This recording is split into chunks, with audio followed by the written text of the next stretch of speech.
popcorn and a pop for 25 cents and the ticket. We all heard that story, right? What's that? No? I'm sorry. We weren't live on YouTube. I just had to fix that, man.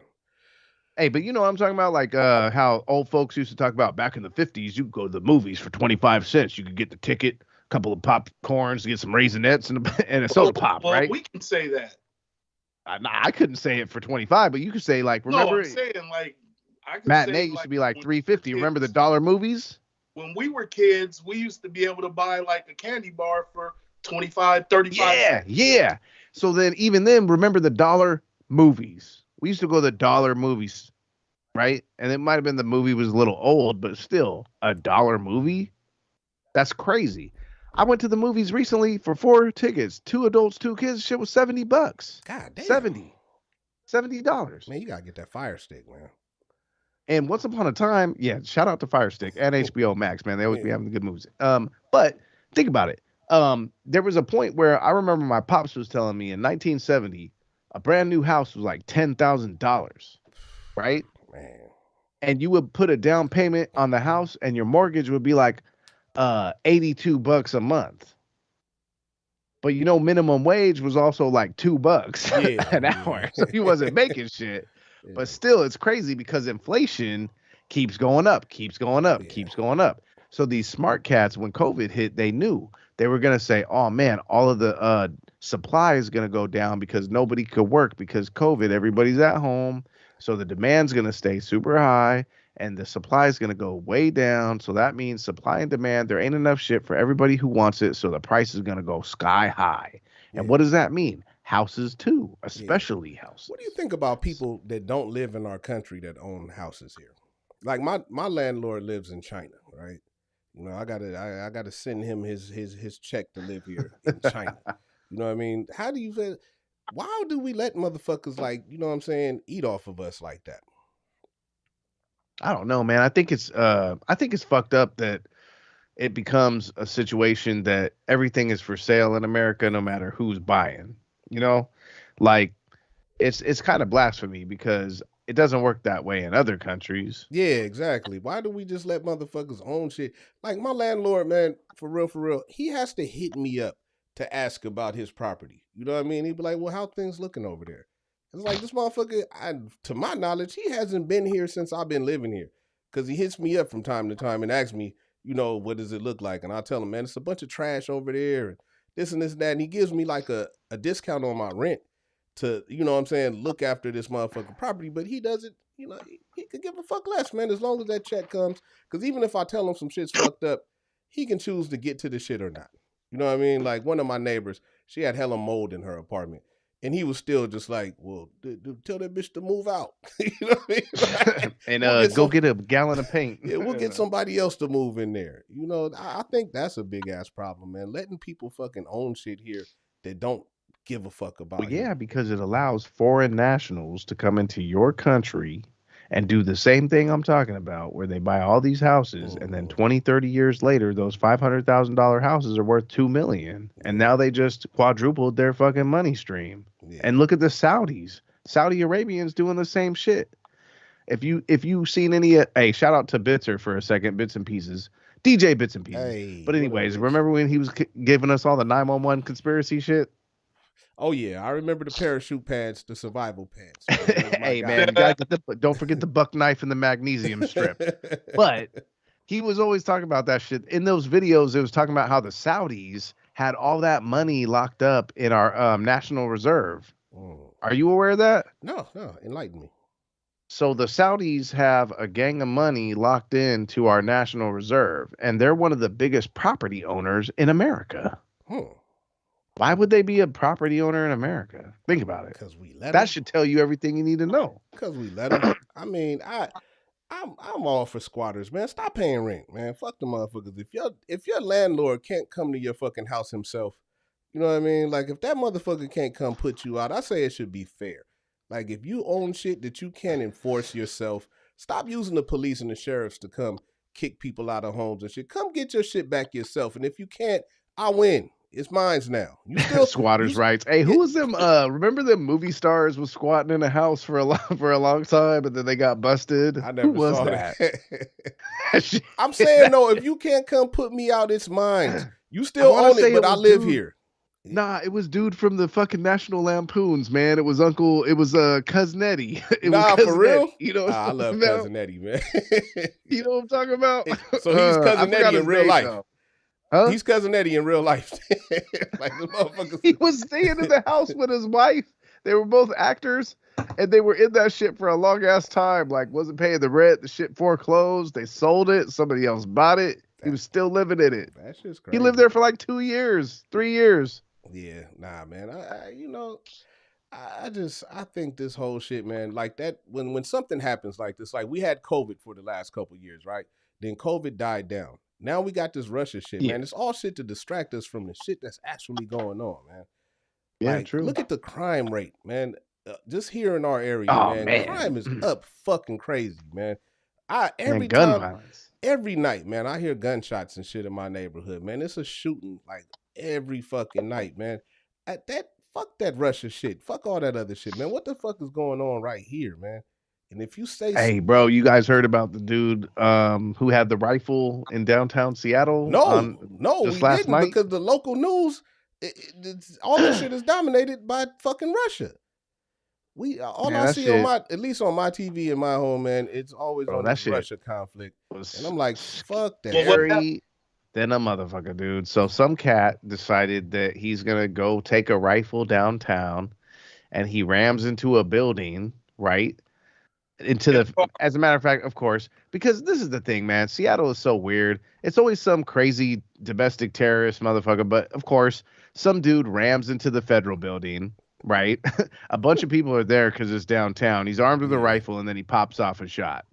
So then he is armed with a rifle. I mean, I don't know how you guys would feel about that, but a rifle will blow your head off. You know what I'm saying? Yeah. So of course the cops come and the cops shoot his ass. But that was yesterday. That was last night in Seattle. Like, yeah, man. What was it, like 9 o'clock at night? Everybody's down there, hanging out. I promise you, my TV was not on the local news, man. That shit was on that Russia shit. All fucking, because you think about it, man. Fear, you know what I mean, is fucking entertaining somehow. You know what I mean? When you're unsure of what's going to happen and shit, like people watch that shit because we're all living under the fear of World War III, right? That's the biggest thing ever since we've been kids and shit, man. It's like World War III. This is gonna start World War III. World War III. But that shit is that type of shit. It's like trauma porn. Like, you know what I mean? Like, it's like some shit you're waiting to see what's gonna happen. You know what I mean? Like, but even in a world war, let me ask you this: the whole world doesn't go to war. No. Like, what is there anywhere that just never was about like what country has just everybody went to World War II, World War I, but who was like, oh yeah, we sat those out. Well, probably places without armies, like, you know what I'm saying, like, or just places that didn't give a fuck. Like, I'm thinking South America didn't give a shit. They were like, all right, well, y'all work it out. We'll check y'all later. Actually, you got to think about it though, man. A lot of those places are colonies of some other superpower. You know what I mean? Like, if you're colonized, then you're kind of at war because the person that's colonizing you is going to war. See, I'm gonna say I agree with you, but I'll say this: Brazil, no, not so much. Even though they speak Portuguese, I don't think Portugal is gonna go and try to reclaim Brazil anytime soon. Do you? Well, I mean, it was just like fucking the Haitians had to fucking fight France.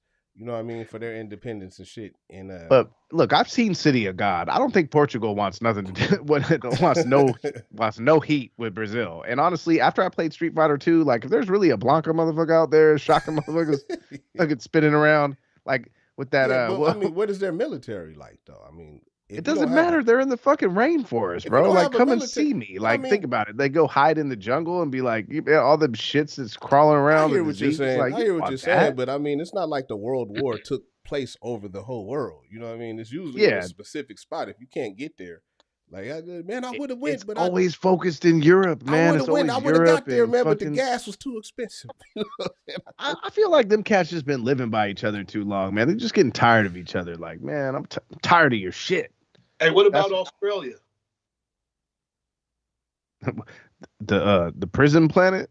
Yeah, Wait, what? prison.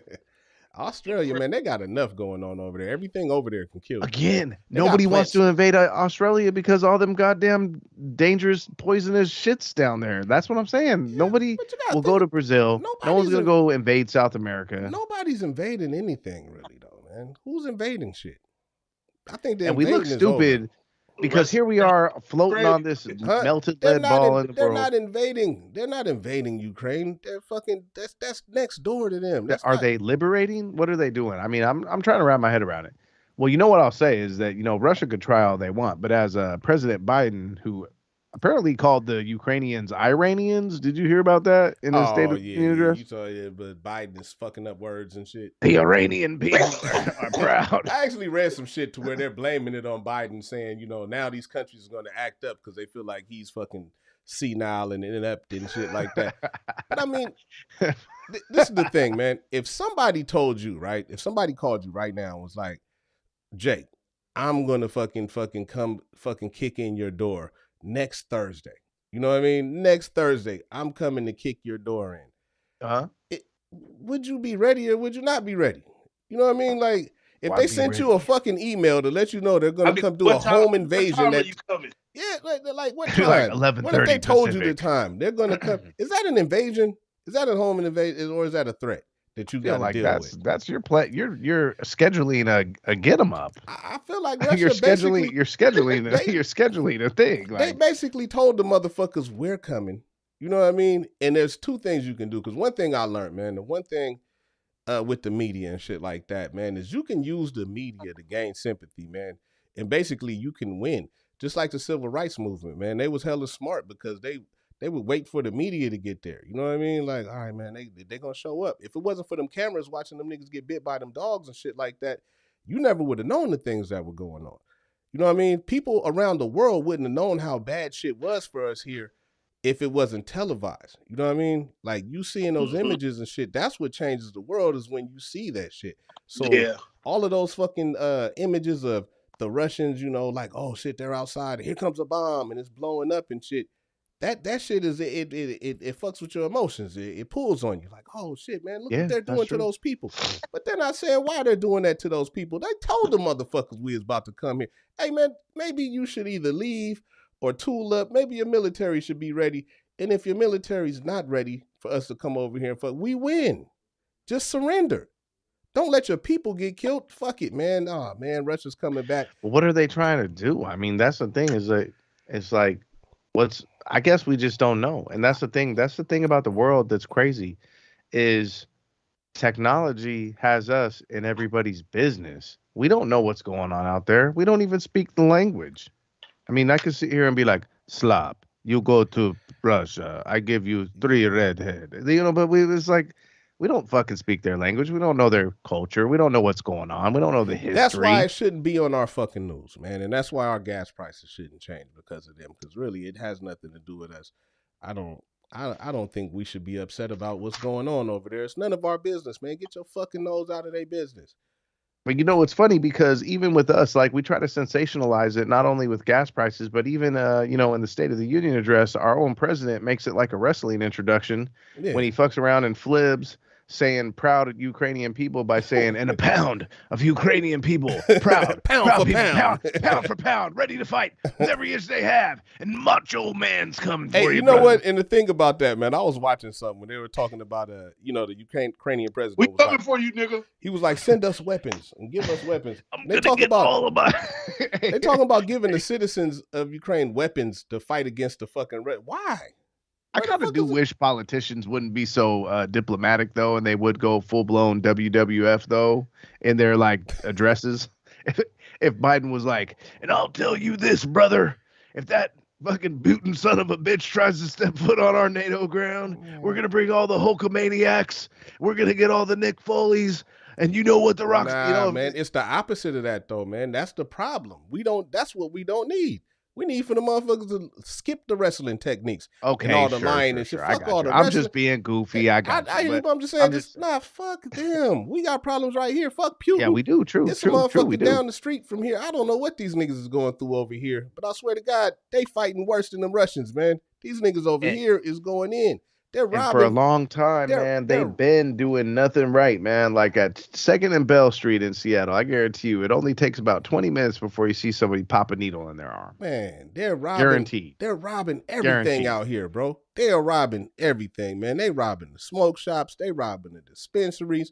They're robbing Cash. It's at a, man, I don't know if this is an all-time high, but it's fucking ridiculous right Even now. the chick who got blasted in the head, fucking dude hits a home run off of her head, cracks her skull, and he's just crazy. Yeah. And he doesn't care. He's just homeless. Yeah. Mentally ill. I mean, he thinks it's funny. We got a homeless, like, that's just not cool. We got a homeless problem. We got so many fucking problems at home, man. That shit should not be on our news, man. Our news. But even worse, we are our own demise too, though. Because remember, we also had some superheroes out there. Do you remember that? Yeah, Phoenix Jones, man. Yeah, do you remember where's Phoenix Jones right now, man? The nigga was selling a little weed and coke to buy a new suit. Where is that nigga right now, man? And he took off the mask, man. Next thing you know, they was like, "Wait, you're subbing down in the Auburn School District? Man, like, you're fired, bro. Chris you out of here." Chris said it's lit every fucking where with no help. Yeah, man. Our news, the way that they have that Russian shit on the news, our news should be that shit with what's going on right here, man. What the fuck is we gonna do about these tents? These guys, somebody broke in my car, stole my stereo, man. Fuck them Russians. Them niggas did not steal my stereo. You know what I mean?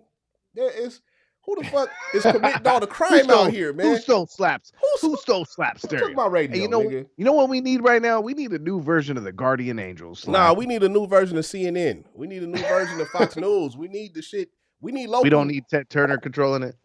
Hey, do you think NPR is all even balanced too? Who? NPR radio. They're supposed to be the the neutral. Man, I'm gonna tell you because I watched this little fucking program yesterday, man. It's another podcast, and they had a dude on there that was from Ukraine, and he painted the picture of what's going on totally different than what you see in the news, right? Now, could he be lying? Sure, he could be lying, but so could they. You know what I mean? Like the way he made it sound, he had fucking facts and fucking maps and all this type of shit, and he broke it down, and it wasn't, you can believe him or not, but the fact was that he actually educated the people on what was going on instead of just, showing images and leaving it up. He broke it down in a way to where it was like, okay, that shit makes sense. Why, and he's in Ukraine. It made sense. He's not somebody that's paid to be there. You know what I mean? It's somebody that lives there. He's like, man, they need to just go ahead and fucking fold. Like, just go ahead and give it up. He was like, the fucking Ukrainian fucking leaders or whatever, they're thugs.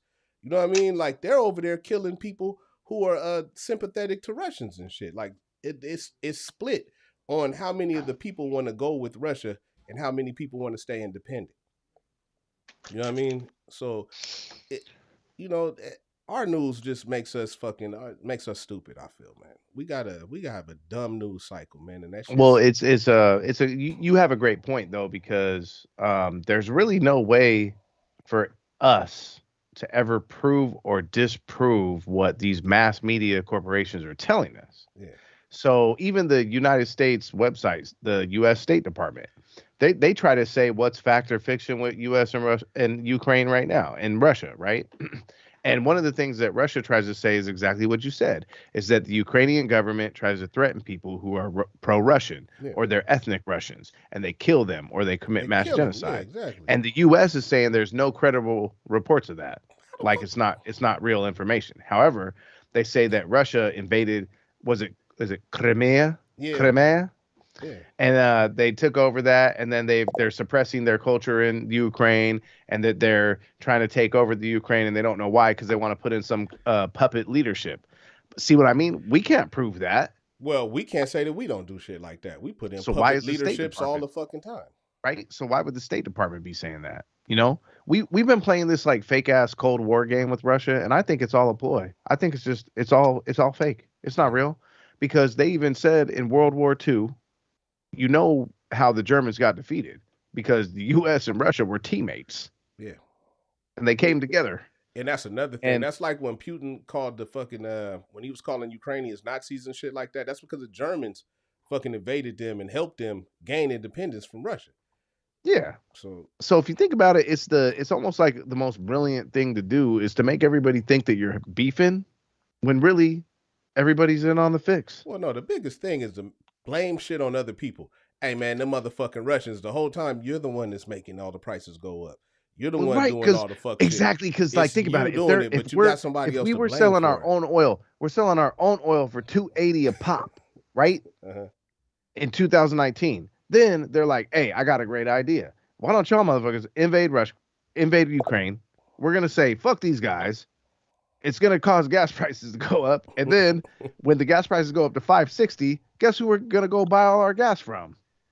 Hey, Chris said, Those motherfuckers. Chris How said, much you wanna bet? Chris said, I just want to see booty and titties on IG, not war. I know, man. For real. I feel you on that. They need IGTV. Hey, that's great. Hey, shout out to the Foxy Lady Cafe because you could see booties and titties all day and also get a good beverage at your local Pacific Avenue. I ain't been there in a minute, but shout out to the Foxy Lady. It is kind of a sleazy establishment, though. I gotta admit. I don't So know, man. I've never been through all this shit though, man. The media, because it's like COVID now, man. You notice they don't talk about that shit at all, man. That was the shit that was on TV all day before. Now they're about to drop this mask mandate. Motherfuckers, You know why? You know why they don't talk about it no more? No more out of the fear. You know why they don't talk about it? Because it's gone. Because the shit's like cold sores. Like everybody got them. Like nobody cares anymore. Well, now everybody look at, mean, oh God, you got that now? With all due respect, man, it's crazy, man. Like I told y'all last time, man, my father just passed recently, right? And rest in peace. Rest in peace. Yeah, my father just passed. And it kind of changed the way I looked at COVID for a minute, but then I saw his death certificate. And I was like, God damn, man. So they told us that he got COVID, right? So when you say COVID, bro, like as a blanket statement, you just forget everything else. You know what I mean? Like, fuck it, it's COVID. COVID kills people, it's COVID. But then when you look at someone's death certificate, it has more information on there, right? So as Chris said, you're lying. Niggas care about cold sores. Hey man, I would go to hell. I would kill myself if a bump popped up on my definitely back. care when that shit's flaring up. It's weird. You know but look, man, so when I got the certificate, it had other things on it. You know what I mean? It was like there was an infection, this and this and that. And then there was like a little section that said like it might have been influenced by COVID or whatever, right? But really what it was is that he had an infection that they didn't fucking keep up on. So, you know, like the contributing factors and shit. You know what I mean? Like COVID can fuck you up, but you probably already have something else wrong with you. You know what I mean? Like there's probably something else that's contributing to the fact that your immune system couldn't fight that fucking virus, right? That makes sense. Cool. COVID never had to be as big as it is. We never had to go through all this motherfucking shit, man. I feel like we've had this conversation before because it makes me think about you know, the AIDS fucking the AIDS dilemma in the background that's still not cured technically. Yeah, but AIDS is over, bro. They got a pill for that. So they say, but it's like with COVID, same thing, you know, we know that it affects the vulnerable, which include the elderly and people with compromised immune system. And that shit sucks. But what's funny is exactly what you're talking about right now with how they try to give you misinformation and try to tell you gas is going to go up because fucking Russia fucked Ukraine. It's the same shit. Well, the thing is, it's COVID is gonna. They say, oh no, if you get the vaccine and you're compromised, you're gonna be all right. But you know, you can probably still get killed from anything. You know, I mean, shit. Pneumonia is pneumonia. The thing is, if you just put it out there so broad, like COVID's going to kill you. You know what I'm saying? Without saying, it's mostly people that already have some type of other issues. You know what I mean? And then somebody that doesn't know no better sits there and they get focused on that shit, right? The thing that they're going to do is they're going to keep watching you and they're going to keep listening to you. You know what I mean? Like you are those crises. I remember when I got caught up on the news, bro. That's why it means something to me. Because I remember 9/11. That's when I first started watching the news all the fucking time, man. It wouldn't have mattered what, and I was watching Fox News, bro. It wouldn't have mattered what the news told me at that time. I was believing all of that shit. You know what I'm saying? I wasn't trying to hear the other side of shit. I'm watching the news all fucking day, man. We're going to Iraq. Yeah, we need to go to Iraq. This shit don't quite make sense why we going to Iraq when someone else attacked us. You know what I mean? But fuck it. It made sense. And the public opinion, you know what I mean? Like public opinion was like, yeah, we're right. You know what I'm saying? I'm sure Bush's approval rating was high as fuck. You know what I'm saying? We going to the exact wrong place. Saddam Hussein had nothing to do with any of that shit. But somehow we ended up with a war in Iraq from 9/11. You know what I mean? Like that's it. And that just goes to show like how much Bro, the that's news influences how you feel about fucking events. Like the how you war on terror, bro, the war on which terror. created the what was it? We The went and Patriot terrorized Act. them. The Patriot Act, right? Which was terror. Which gives the government the right to say you're a terrorist, and they could just take away all of your rights, all of your civil rights, yeah, man. Propaganda and your real. liberties. Propaganda is real, which is man. Crazy. Don't fall for the propaganda. That's all I'm saying. Don't fall for the propaganda. We're living in propaganda, right? It's propaganda right now. That Russia shit. All they did all that shit to kill Saddam Hussein and break down that big ass statue. I mean, what else did they do? But I'm at saying, the what end the of the fuck day, did Saddam have to do with 9/11? I guess we'll never know. Like once again, we'll never know. How could we ever figure it out? We ain't never gonna figure this shit out. They Tacoma. never came up with a tie. That was the whole thing we was sold on. They never tied that shit in. Look, man, think about it. Well, we will never know. And it could have been that somebody had some secret weapons of mass destruction. They never found them. Shit, they bro. never found them motherfuckers. Goddamn thing. You know what? You know what Saddam really had? Saddam probably had a thumb drive with a picture of George W. with like a ball gag in his mouth. Him and Jeffrey Epstein with some taking young it from girls. Condoleezza Rice or something. Like, fucking take it, Bush. Take it. Like, you fucking little trick. And it was like, oh, shit, Saddam. I told you not to come out with it. Yeah, he was like, I don't know, man. Hey, Saddam was like, fuck you, George. You trying to blame this shit on me? This shit's going out on YouTube. It's a new website. I just think it's time to check the media, man. I mean, really, because every town, like, you know, whoever's watching or whatever, everybody's town has like a patch page or whatever. You know what I mean? Like they have a page. Patch. Hey, you said patch? Like, you know, they got a patch page. Damn, what year is this? Hold on, I gotta get it. No, they still got it like on Facebook. They'll have a page that reports all the crime in their motherfucking area. Nah, yeah, I got you. You know what I mean? They got a page that reports the crime. That we got the Compton files, right? And then you look at the Compton files, and if you look at that shit all day, man, it makes it look like our city is the worst motherfucker in the world. You know what I'm saying? But there's shit going on. They have one up in Everett. Huh? You know what? Oh yeah, man, the Everett fucking Opium Street or whatever, the place where they all do drugs. No, I'm saying, do they have a Facebook group for your area where you live at that reports all the crime? Well, I mean, you don't need it because they probably do. You go to work. I mean, they're so tiny. That's a lot of people don't realize, man, that Everett is so small. Like compared to Tacoma, Tacoma got like 300,000 or more, right? I don't know what the new census numbers are, but in the last one, T-Town has 300K. Everett only had 100,000. So think about that. That's way less people. I don't know. And 100,000 doesn't sound like a lot, but or it does. It might sound like a lot, but in the really area that we have, it feels like a small town. In the metro, but this area, man. First of all, this area has always been looked at as a peaceful area, right? Sure. This shit don't seem so peaceful right now, man. Our local shit, man, should be trumping all of this motherfucking shit, man. This shit going on right now in our backyard that's way more important than fuck Russia. Fuck Iceland. Fuck everything else, man. This shit that's going on right now in our home is worse than any of that shit, man. Motherfuckers what do you dying think? What do you think right. people are dumping? Like, what is like the First of all, what do you think is the reason people are shooting cats? Like, what is it based on? Like, what's it behind? Fuck shooting, man. Fuck shooting. Fuck all that, man. That's not. Well, no, I'm not saying. I'm not endorsing listen, it. What I'm saying is what do you think is the reason behind all the shootings and the violence? I really don't know. I can't speak on that. I don't know. Probably poverty or something. I don't know, but. Fuck shooting and killing. You know what's really killing motherfuckers out here right now? Goddamn fentanyl. You know what I'm saying? Fentanyl is killing the fuck out of motherfuckers. I feel like China has a war against us, man. If you look at that shit, man, most of the fentanyl is produced in the same place where the motherfucking coronavirus came from. And it's all from Wuhan. Wuhan is where fentanyl comes from as well as coronavirus. Why ain't the fuck we ain't talking about that? Like, what's up with this fentanyl, man? Get this fentanyl the fuck up out of here. You know, it's kind of random, but do you know who makes the best soy sauce noodles this side of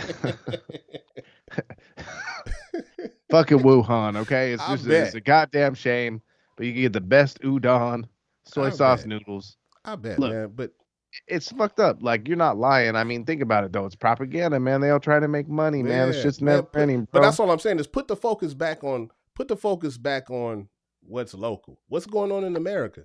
Fuck Russia. Yeah. What's going on in America right now? You know what I mean? Why are we sitting up? It's just like after all of these things have happened, like I think coronavirus and shit like really made me see like it's what they put on the news. That's what you react It's to. weird though. Okay, let me ask you a question because this is a controversial question to ask, but I gotta ask it. I think somebody should. So fuck it.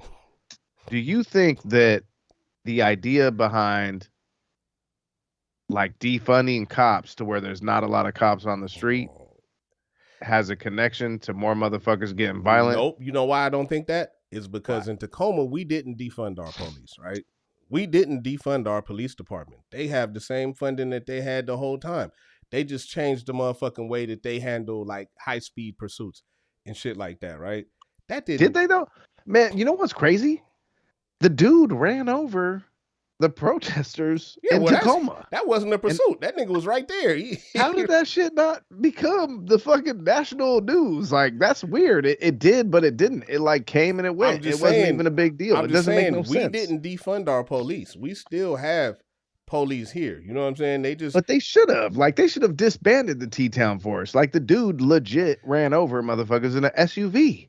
I don't. How do you do that and just get it and nothing? He just lost his job. Well, I mean, there's Did police that have killed people and just lost their In jobs. He my didn't mind, kill the motherfucker. okay. If you say you got ran over, okay. Hey, I'm gonna tell you right now though, before we even go further in this guy, you guys already know I'm biased on that street racing shit and that because it ain't street racing. It's niggas doing donuts. I'm biased on that. I think the shit is stupid. I don't, you know what I You mean? think it's Like, stupid? I think You've it's witnessed dumb it. as they Yeah. do this shit right down the street from my fucking house. Like, Shit. it's dumb. Okay, is it amazing or is it annoying? I don't think it's amazing, man. As a nigga that does donuts, you know what I'm saying? Like I do that shit on my own. But You know what I Slap, mean? have you Like ever all been my in cars. shotgun when somebody does infinite donuts at an intersection? Oh, I do infinite donuts. Like all my cars is rear wheel drive.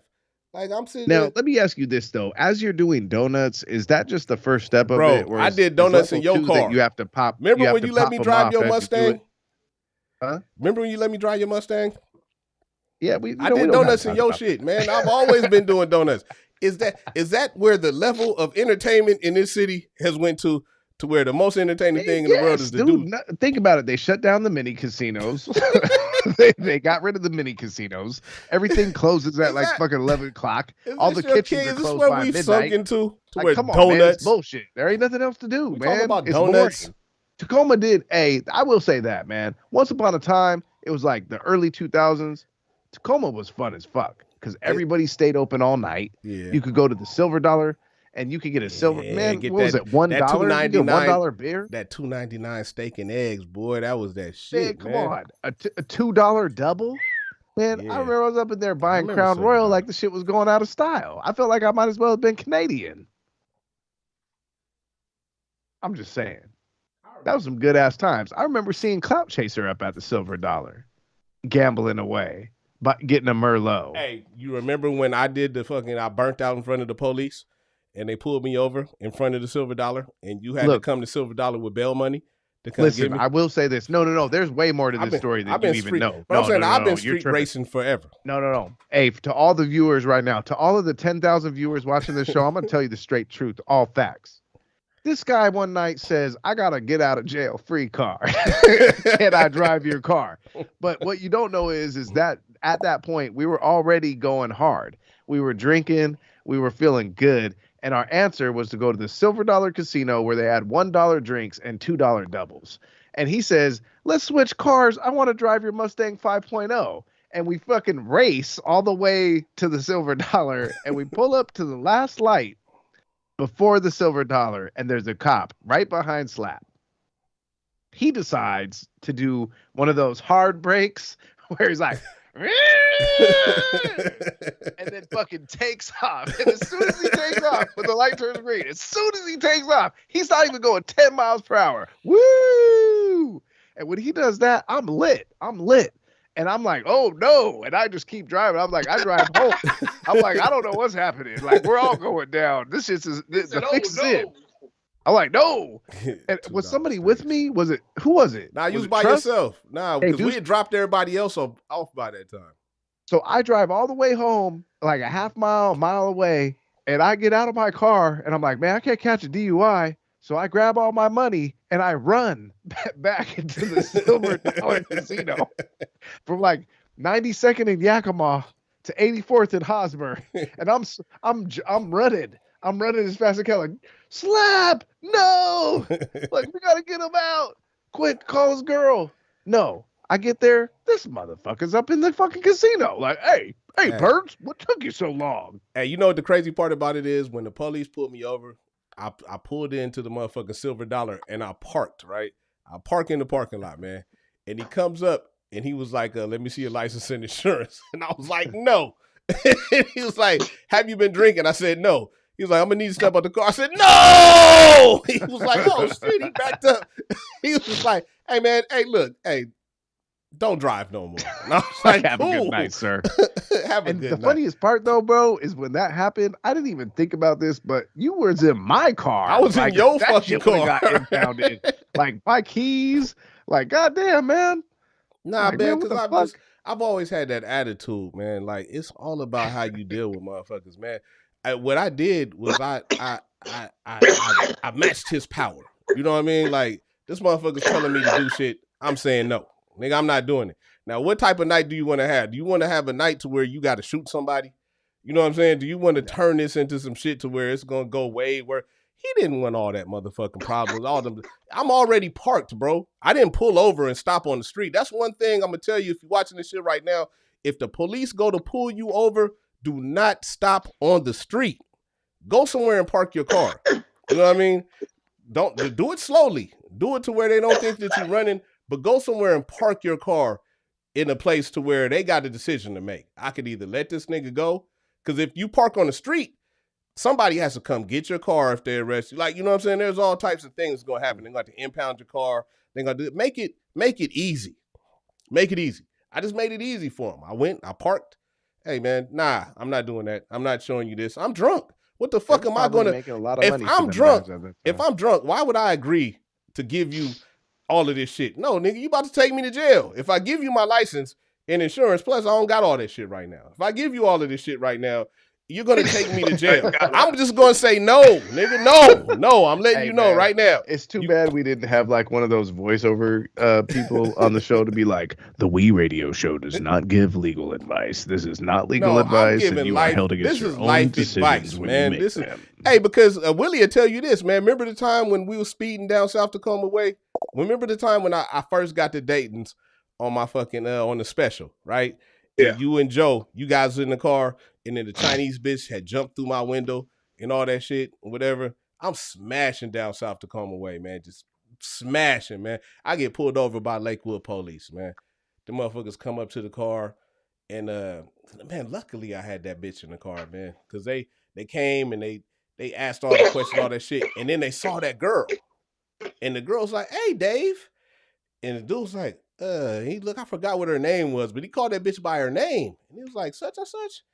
And then they talked for a second, and then they let me go. They don't want to take you to this. Yeah, everybody doesn't have a get out of jail card like you do, Slap. It's not a I think at this time we should maybe let this next part be featured by our sponsors. Hey, man.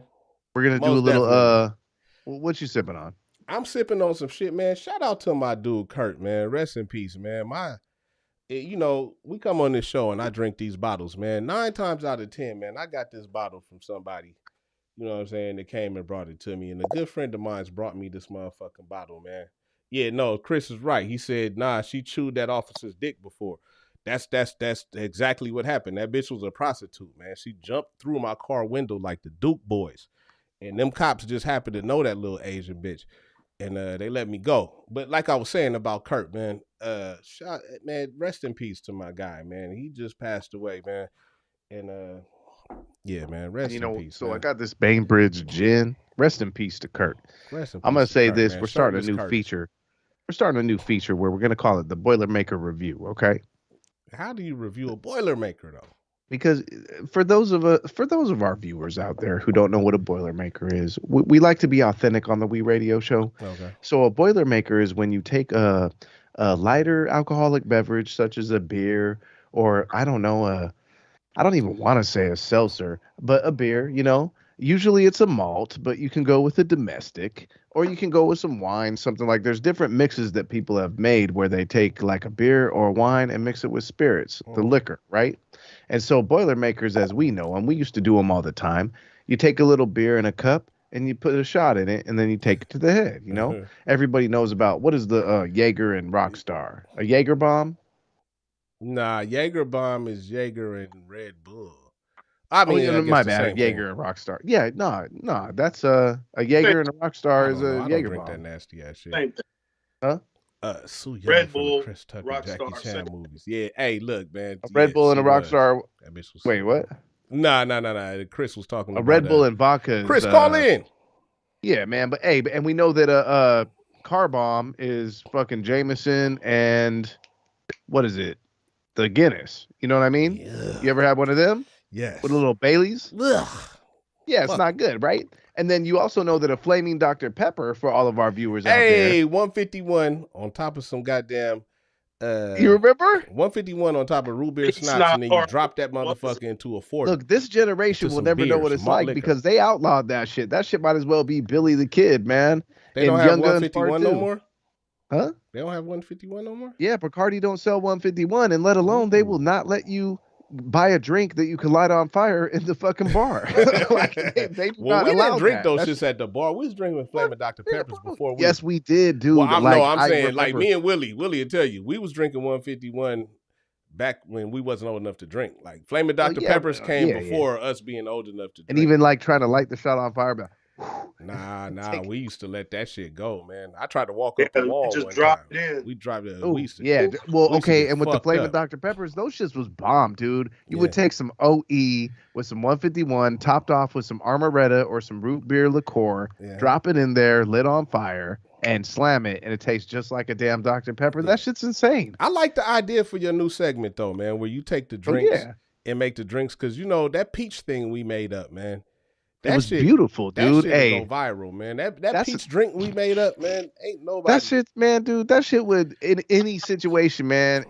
You know, you get some ladies over, man. But even with just the fellas, it works both ways. A nice little summery drink, man. We get the peach brandy, and it was the Sprite with some limes. Throw that shit on ice. Yeah.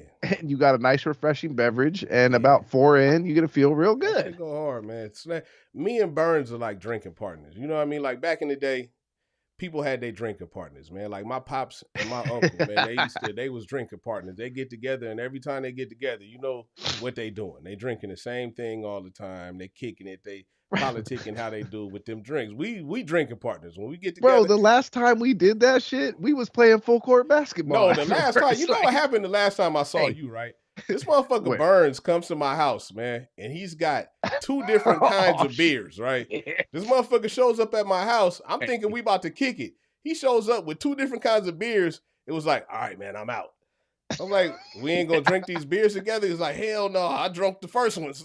It's your turn to get drunk. Keep rest. Nah, even worse though, man. I did the worst shit ever. I thought that people was gonna be there. He was taking it easy.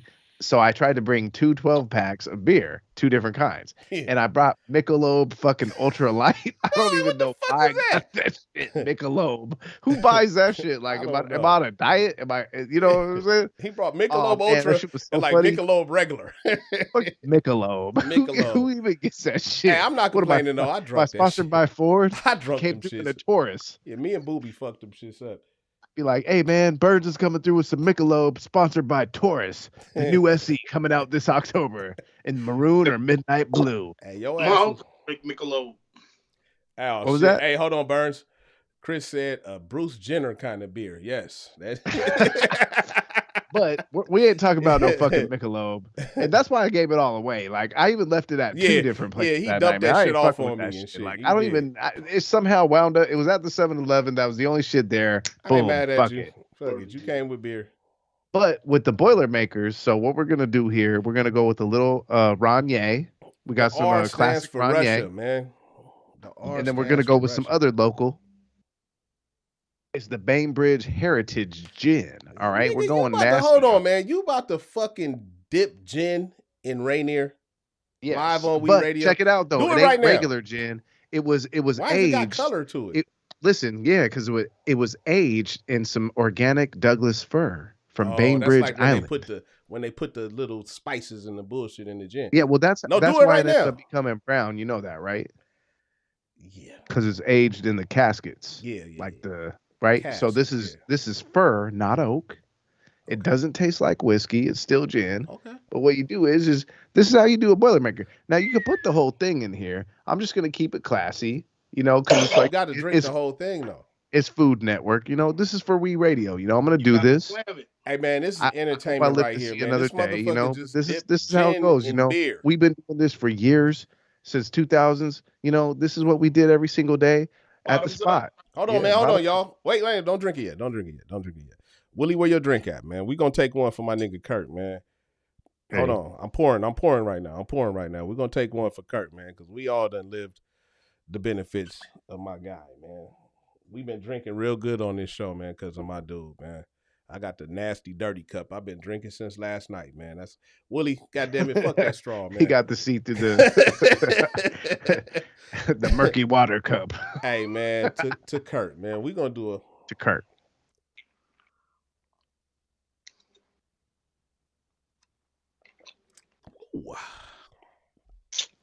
Damn. And I'll tell you, man, a little Ronier with some Bainbridge gin. Did you drink that whole Heritage. thing, Burns? Huh? Did you drink that whole thing? Yeah, man. My guy, you a motherfucker, man. Yeah, nah, that's nasty, man. You just drunk gin and beer. Ugh. But you know what's weird? This shit don't taste like gin. Or maybe I'm just lying to myself. I got some don't good know. gin too that I got from my nigga Kurt. Man, I got some good But, gin hey, up in there too.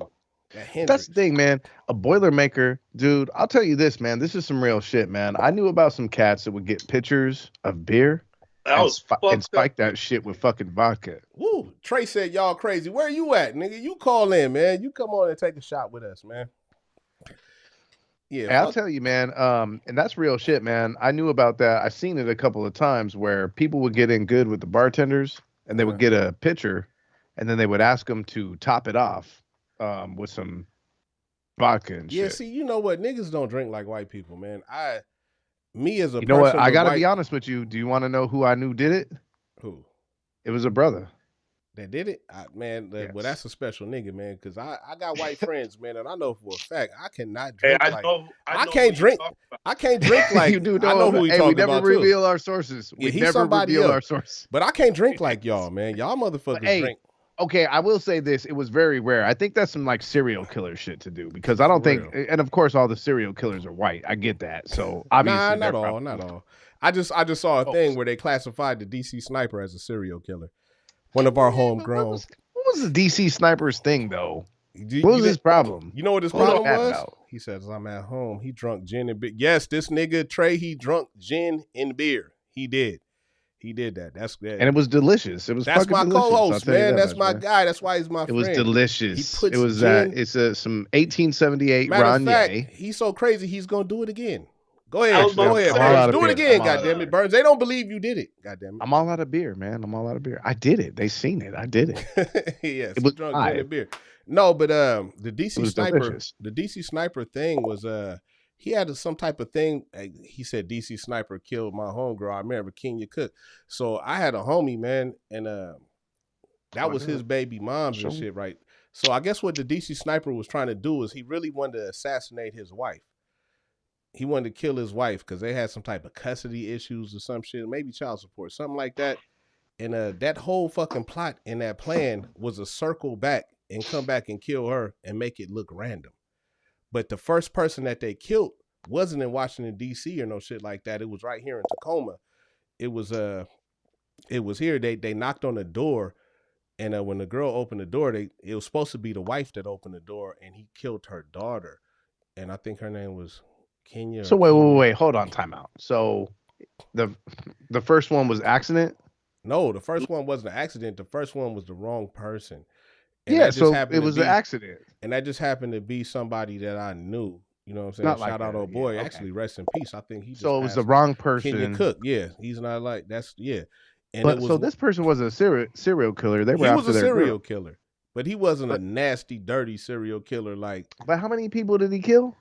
they killed enough people to qualify as a serial killer. Oh, but then after that, so okay, but let me ask you this. Do you think that after they messed up, that then they just started going around and just fucking sniping people because it was a wrap? Like, did they ever actually get their target? You know what I mean? No, Like, they he never was got 7 people. He just said 7 people. I think anything over 5 or something like that considers as a serial killer. Maybe it's 3. I don't know. But no, it was stupid. It was the whole thing was dumb, bro. It was dumb as fuck. And I remember because my homie went to jail behind that shit because they thought he did it. They thought he killed his baby's moms, and it was really them niggas. It didn't come out till way later that it was them. You know, it's wild because it's like there's a lot of serial killers that are in the military and shit. Then, Yeah, if that's the case, I mean, we got the biggest serial killer of all times from right here. The biggest serial killer. that's why I don't think Hello, wait, hold think on. that We you got a can't. caller. I don't think What's that up? You kills live on just. What It Is Radio. Oh shit, who was that? What's up? You live on What It Is Radio. What's going on, niggers? Great show. What's going on with you? Cooling, man, cooling. Just listening to the topics you got going on. I'm glad you listening, man. Do you got something you want to talk about with us? No, shit, not at all. I do wear face masks, but I don't wear condoms. So hey, we are one of the same, man. Toast to you. We call that a trailblazer. I don't. He said right Ted. on. Wait, hold on. He said Ted Bundy, biggest killer. No. Gary Ridgway, biggest killer. I'll be right back, Slap. Gary Ridgway was killing bitches, burying them, and then coming back later to fuck their dead bodies. That is the biggest serial fucking killer of all time. There is nobody, but from America to goddamn fucking China, there is nobody that has the nasty reputation like that motherfucker right there. The Green River Killer had kids that wasn't prostitutes scared of the Green. When I first moved here to Washington, the Green River Killer was like the talk of the town. That's what they were talking about. There is a bigger serial killer. There is one bigger than Gary Ridgway. Which one? Ballhead Murphy. That was just like, man, you stepped on my joke, nigga, because I was just about to say that. I wasn't afraid of nobody more than the Green River Killer than goddamn Ballhead Murphy. Hold on, man. We lost our caller. I don't know if it was technical difficulties, but yeah. Ballhead fucking Murphy, goddammit. Yeah. I didn't even know who the fuck Ballhead Murphy was. I had to do research. Hold on. Nah, you ain't getting off that easy, nigga. We are calling you back. Yeah. We are calling you back, bro. Fuck that. Because fuck that, man. This show is going all over the place. Let's talk about Ballhead Murphy. Let's talk about Ballhead Murphy. Because he ain't going to answer. Somebody call in, man. If you're watching this show right now, man, and you got a Ballhead Murphy experience, please call in, man. Your call has been forwarded to an... that nigga said Ballhead Murphy and he drops mic. He dropped the mic on Ballhead Murphy. When I first moved here, bro, I remember niggas telling me, my dad, man, shout out to my nigga Fergie, Sean Ferguson, man. That was, because, you know, when I first moved here, like we talked about, man, I lived uptown. That's like the part of the east side, like Willie Clout Chaser, he from Shalishan, right? And I'm from like, 60? I moved to 65th in McKinley. So niggas that lived up that motherfucking hill, we was considered uptown. Anything that wasn't Shalishan or Swan Creek or whatever, we was uptown, right? And when I first moved here, man, the only other nigga that I knew that was cool that I really fucked with was my nigga Sean. And we started kicking. Oh no, and T'Chaka, my nigga T'Chaka, man. T'Chaka King, man. Shout out to my nigga T'Chaka. So it wasn't too many of us niggas uptown like that, right? So me and Sean used to, I would walk to his house, and then we would walk from his house to McElvey every fucking morning. And he used to always be like, man, Ballhead Murphy, we got to watch out for Ballhead Murphy. Later in life, now that I'm grown, I'm like, nigga, Ballhead Murphy didn't even live by us. But he used to always have me afraid of Ballhead Murphy. And every white man that we saw, I thought was Ballhead Murphy because I just moved here, bro. I didn't know nothing about child molesters. That's one thing people don't understand when you live here in this area and shit. Nigga, that child molestation shit and shit like that, like that's not a narrative. Niggas don't. I didn't know what the fuck a child molester was. I'm like, why are we scared of this nigga again?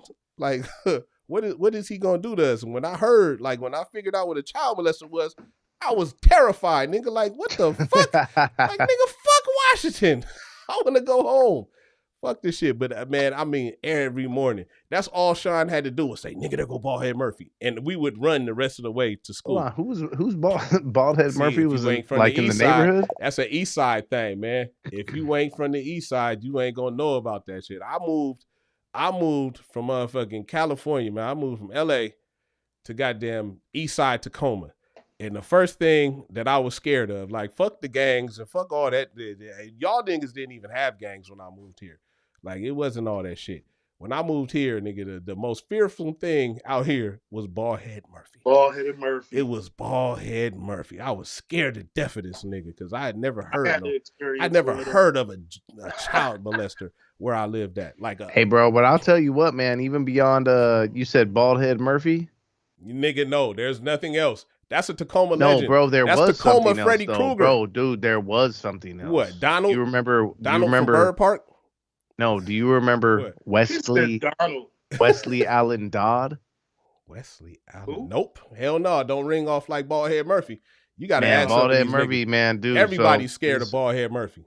So Wesley Allen Dodd was executed because this motherfucker back in like the 90s, he fucking took 3 little boys and raped them and killed them in Vancouver. Nah, there was another dude. Hold on, right down there. I don't mean to cut you off, but there was another dude. I forgot what his name was, but it was like Rob Schreiner or some shit like that. He cut a little kid's dick off in the park out here way back in the day when because I moved here like 88 or something like that. I moved here right when you go to middle school.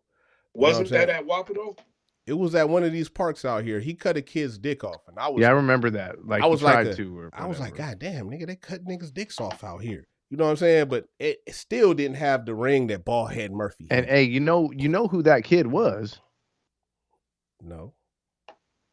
Who was that kid? It was current Chicago City Mayor Lori Lightfoot. You stupid as fuck. Who, as you know, she said has gone on the record as saying she has the biggest fucking cock in Chicago. No. But hold on, this Tacoma shit right here, man. Baldhead Murphy. Baldhead Murphy, man. Anybody that's watching this shit from Tacoma will tell you, man. Baldhead Murphy was like, that was it, nigga. Everybody was afraid of this motherfucker, man. And I think that's what kind of shaped my whole Tacoma shit. Because first of all, I had to be friends with Sean. You know what I'm saying? Like, we might not have even been friends or nothing. We didn't have nothing in common except for the fact that we had to run every time this nigga said, like, he was so afraid of this nigga, we had to buddy up. You know what I'm saying? Like, all of us in the neighborhood had to buddy up to walk to school because it was a nigga named Baldhead Murphy. I was like 7th grade, bro. And I don't know because like I just moved here. Trust 13, me, 12. where I grew up at, like as a kid, there was no Baldhead Murphy. There was like Crips and Bloods and shit like that, nigga. There was no child molester that struck fear in the hearts of young children. Niggas wasn't scared of a child molester. You know what I'm saying? Like, that wasn't, nigga, we had other shit to worry about. Niggas was getting killed left and right. It was all type of other shit going on. Nigga, for them to have to explain a child molester to me and then me be afraid, like, that shit was kind of big. I was like, God damn, so what? He grabs you and then he does what? You know what I'm saying? I'm asking these questions like, man, what the fuck? Why y'all scared of this motherfucker? And nobody really knows. Can't nobody even tell you right now what Baldhead Murphy did, but you just knew. Don't let this nigga catch you. Hey, you know what's funny is that back in the day, like the era that we grew up in, though. Not we, because you younger than us. I'm not that much younger than you. I'll say this, is that what's funny is do you remember when that one cat came out with the song Chester the Molester? No, but I remember Baldhead Murphy, though. Can't you see? It's that shit remember that shit, because that's what I'm trying to tell you, man. Baldhead Murphy struck fear in the hearts of so many young Tacoma niggas, man. Baldhead Murphy struck fear in the hearts of so many Tacoma niggas. Hey, I'm telling you. I'm just Bro, saying, man. the hip Burns, hop back in the Burns, day you ain't would got no touch hair up on your shit. head, man. I'm trying to tell you, man. Don't Dude, become though, a legend. I do. I just got a Okay. haircut. Don't become a Look, I legend. can't lie, man. My Hey, but local Willie, barber, Cloud she Chaser, just massages my tell head me right. something. Tell me something, Cloud. What What? did Baldhead Murphy really do? Let's get to the bottom of this. Chris said he will put his pinky in kids' butts. That's what He will put his pinky in your dinky. he said. Hey, Baldhead. like, man, it's fucked up. We know what I we don't know what know, it but I meant. seen him. You seen him. I know you seen him face to face. We're right here, right now, with a person that's seen Baldhead Murphy. You stared Baldhead Murphy in the eyes. What did you tell him? Clout Chaser What did is you from tell Charlotte. him? Clout Chaser, what y'all don't know is Clout Chaser's from Clout? Shalashan. He's from What'd you tell him? Shalashan, and right behind Shalashan, there's a place called, what's it called? The back roads. Well, yeah, the back roads. The Gulch. That's when the streets back turned into roads. shit like T Street. And When got you get to the end, streets when you get to past the G, outskirts. man. They call that the He's from the outskirts. Gulch. That's when you Gully. got the edge. Swan When you Creek. come all the way to the end. Clout Chaser can Not tell to you be about them confused back with roads. The Gooch. Not the Yeah. goat. In The between goat, the nigga. tank, Not but the not goat, quite. but the goat. Not quite the urethra. No one's ever seen Somewhere him. in between. Actually, Chris, hold No, on. but it Wait, was hold on, like Willie. seven Hold on, Willie. inch. Hold on, Willie. Hold on, Willie. Because Chris said no one has ever seen him. If you seen him, then he humped. No, actually, if you look on Facebook, look, it's a I'ma real tell you. Baldhead Murphy. Tell you. Look, we were in the woods in the Gulch having a rock fight. A bunch of kids. You know, we were out having a rock fight in the woods, and and there was trails, and I seen a red-headed, bald-headed dude wearing A red-headed, bald-headed nigga. Like, he's bald, but I know his hair is red. Hold on, red-headed and bald-headed? No, he had hair on the side. This nigga's a legend, bro. He had This nigga's hair a on the legend. sides, fully bald. And when I seen that, I took off running, and I left my homies. I left, because we walked to the other homie's crib, and I left them. And I ran all the way home. Did not stop. You know what's crazy though? When I moved here, right? When I first Yeah. moved here, man, I moved to the east side, right? And I remember because I caught like a clip. Maybe I went to like a month of school before I went to junior high school. I moved out here right before going to junior high, man. And I remember my friends in my neighborhood was like, "Oh man, you got to go to McElvey. Oh shit, nigga, McElvey is the worst place on earth." And that's right when Lean on Me came out, right? So McElvey was like East Side High. They was like, "Man, you gotta go." And there was this principal named Mr. Brown. This nigga, Mr. Brown, was like Joe Clark. You know what I'm saying? The way, let them tell it. You know what I'm saying? "Oh, you gotta go to McElvey." So like he said, we lived uptown, right?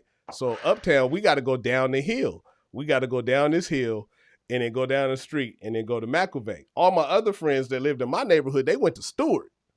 You know what I'm saying? They didn't go to McElvey. They went to Stewart. Somehow, nigga, we live on the same street, but my black ass, I guess because I'm dark skinned, my black ass got to go to McElvey, right? And I'm a smart kid. I'm probably smarter than all of them kids at that school, probably. You know what I'm saying? Like I was at McElvey in the gifted classes.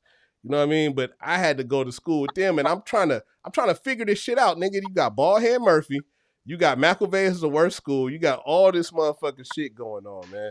It was all this shit, and there was a teacher from my school. His name was Mr. Kaysen, man. Shout out and rest in peace to Mr. Kaysen, man. Mr. Kaysen, he made it to where it wasn't that bad, man. But that Baldhead, I remember that Baldhead Murphy shit. Baldhead Murphy, and then there was a teacher. He was my PE teacher, man. His name was Mr. Spice, right? So Mr. Spice, he had this thing where he would take The kids. brakes ain't right. The brakes ain't right. He had this thing where he would take kids and you would sell candy after school with Mr. Spice through the summer, through whatever. When I look back on life, man, that was the blackest fucking school. That was the coolest shit ever, man. Mr. Spice would take us out. And I wasn't even on Spice's van. I was on like one of Spice's affiliates van. You know what I mean? Like I was on the white boy van with my nigga Gabe, man. Shout out to my nigga Gabe. That was the blackest motherfucking school, because me coming from California and coming from all the shit I came from, nobody was doing that shit that these niggas up here was doing. You know what I mean? Like minus we running from some child molester nigga named Baldhead Murphy and we doing all that shit. When I went to McElvey, nigga, McElvey had a TV station up in there. We had Miss Wright. We had Miss Ruth. We had Mr. Brown. We had Mr. McClatcher. We had like that was a black ass school, and that's why I learned later, Mr. Chambers. You know, fuck that nigga, Mr. Wickens. Turner. He was white, but he was black too, nigga. He would just him Mr. and Mr. Casey, Mr. Wickens and Mr. Casey would stop school and be like, man, fuck this class. Y'all want to go out and play football, and we'd go play football, his class against his class. You know what I mean? Like, nigga, that was love. But what I'm saying is, you know, I'd be doing them things. We took the Boilermaker. Nobody believed me, right, Slap? No, they did believe you. No, hold on, Snake. Hold on, Jay. But I'm saying if you didn't go through about that McAvey and fucking Galt and shit. Nah, but we talking about Tacoma, man. People don't understand. People don't understand how black Tacoma is. Like not by percentage, but by spirit. You know what I'm saying? Like, so you're talking about that vermouth, player. When I moved here, man, this is a spirited motherfucking place, man. Taft Brown was my principal at Wilson. Hey, crazy. I don't know if you remember this, man, but Mr. Brown gave us a motherfucking hall pass forever. He gave us a pass that lasted forever because that nigga was my principal at motherfucking McAvey before he went to Wilson. Mr. Brown would call you into his fucking office and fall asleep. My mom used to be like, nigga, Taft, your principal ain't shit. Like, you know what I'm saying? Like, he used to be at the clubs doing all type of shit. Was that just an invisible shot? Nah, that was making a drink. He's making a drink. He put a little bit of, just a couple drops. That's like bitters when they put bitters and shit. Yeah. He said he was mythical like a centaur. You add when you make. He said no one has ever seen him. Hold on, they Chris. They made like 100 years ago. Actually, I don't know how to get back to it because I didn't fucking bookmark it. But there's actually a whole article on Baldhead Murphy. There's a real, I guess, because you know what? I guess Baldhead Murphy had a family, bro. And there was other people. Baldhead Murphy really actually had mental illness, and he had a family situation. There was somebody that broke down everything about Baldhead Murphy because I guess it was him, and he had a brother. It was Baldhead Murphy. He's got a brother. He's got a whole fucking family. He's a funny-looking motherfucker. I could say myself, I've never actually seen the nigga. I just thought every person that was white was Baldhead Murphy. Because I came from a place that there was no white people. So when Sean Ferguson, my nigga, you know what I'm saying? Shout out to Sean Ferguson. When he told me about Baldhead Murphy, when he described him as a white person, I just thought every white man was Baldhead Murphy because I came from a place of no white people. There was no white people where I came here from. So every time he said Baldhead Murphy, I see a baldhead white man or a white man with receding hairline or whatever. I'm thinking that's Baldhead Murphy. I was scared. I was shook, nigga. Hey, you know what though? You know what's crazy? What if? Oh, hold on. This he said, Chris said, yeah, his brother was long hair Larry. Was Baldhead Murphy white? I think he was white or light skinned. I never seen him. He was a child molester, bro. So that's when I didn't know. Hold on, you never seen Baldhead Murphy, bro? I'm telling you, as a nigga that didn't grow up all the way here. See Baldhead Murphy? I came here in middle school. Hold on, did you ever see Baldhead Murphy in your own? I'm trying to tell you, I came here in middle. Did you meet him? No, how the fuck? Are you asking me if I got molested? Are you trying to ask me if I got molested? Just say no. I've never been molested, bro. I've never met Baldhead Murphy. I don't know nothing about. But I'm just saying. You never seen him, but you heard he was Baldhead Murphy and he was a white dude. If a nigga tells you that somebody in the trees and in the woods fucks niggas in the butt, the first thing you gonna do is run. I didn't ask no questions. I come from a place where the only trees in my neighborhood was palm trees. We didn't have all these trees and woods and shit where I came from. Nigga, it was palm trees and goddamn stucco houses. You know what I'm saying? I come out here, nigga, there's hella bushes and shit out here, man. I'm looking at every bush. I'm looking at every white person. There was no white people and there was no bushes. I move out here, there's white people in bushes. They say that the white people jump out the bushes with bald heads. His name is Baldhead Murphy. Nigga, I'm staying away from bushes and white people. That's a crazy way to look at it. No, it's not. It's my experience in life, man. I'm getting the fuck away. It's real. It's real as fuck, but it's also, it shows you how easily people can manipulate people because they could describe that same story that's what I'm talking about, man. A different way. Baldhead Murphy is Russia right now. Russia is Baldhead running away from Baldhead Murphy. This nigga Sean, I asked him, I said, what is it that he does when he catches you? I'm running from Baldhead Murphy with everything I got in my life, everything I got in my soul. And I don't know why. What does he do? He's like, he fucks kids. I'm like, damn, like boy kids? Like he fucks boys?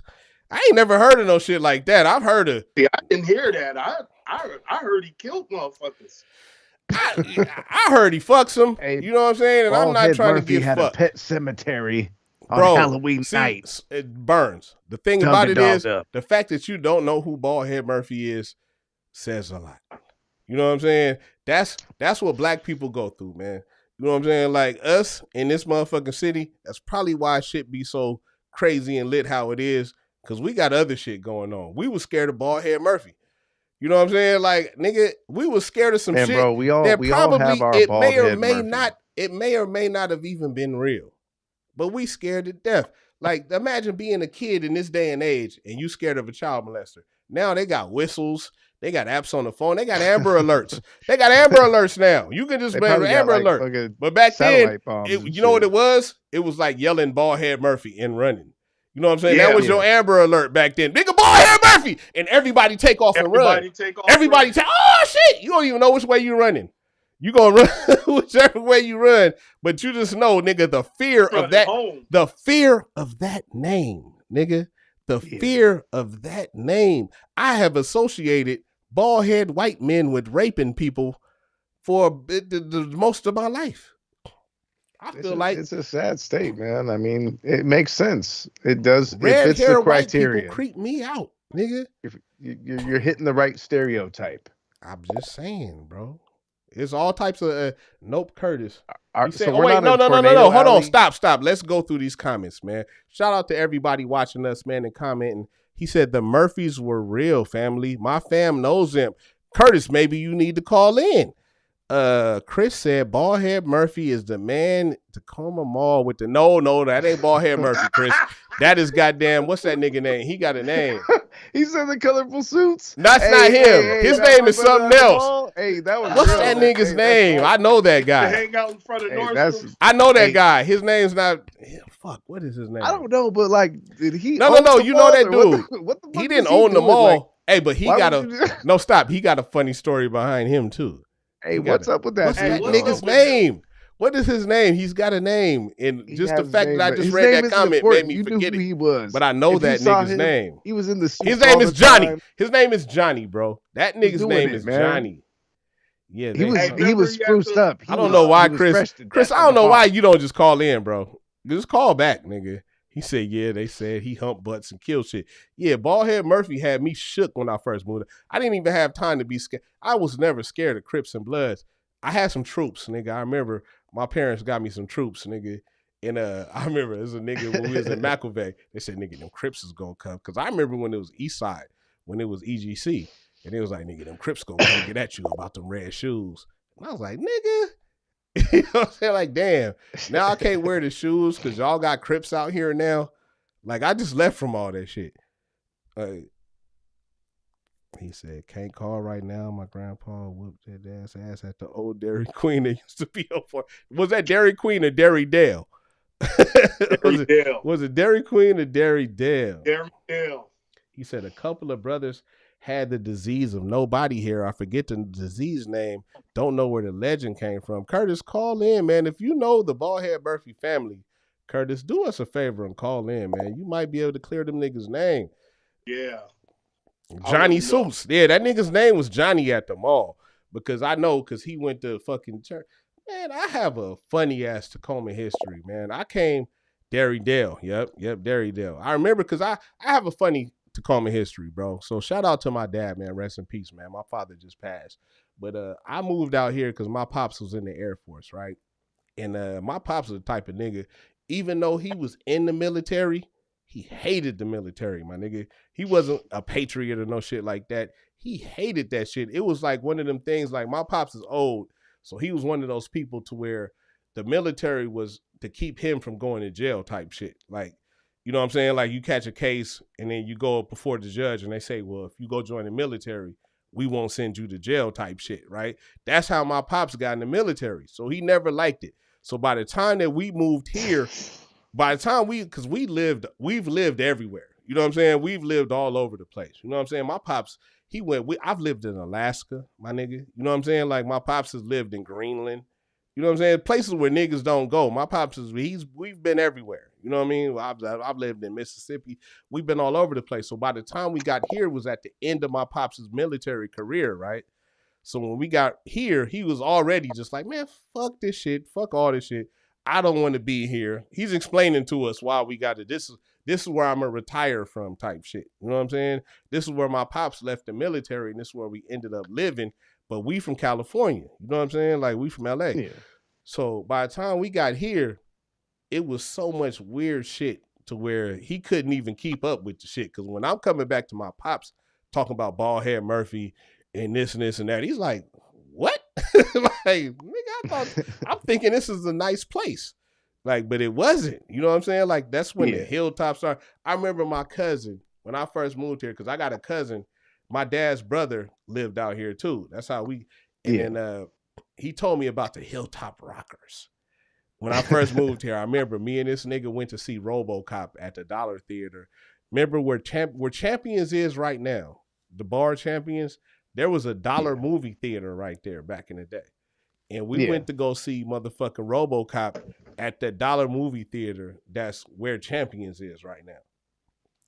And we was walking home from that. I lived on 65th and McKinley. And we was walking home and he was like, man, we got to watch out for the Hilltop Rockers. Now that I'm older in life, I know, nigga, the Hilltop ain't nowhere close to 65th and McKinley. But my cousin was shook. And I was shook too. You know what I'm saying? By proxy. I didn't know no better. But but I'm saying back then, but I grew up in some shit to where it was tangible. Like Willie, you been to my neighborhood. You know what I'm saying? You been to where I grew up at. You know what I'm saying? Like, nigga, I had no reason to be afraid of none of this shit out here. You know what I'm saying? Like, none of this shit compares to where the fuck I came from.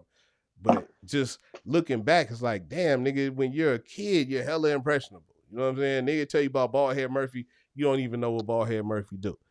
You don't even, you don't even know what any of that shit is.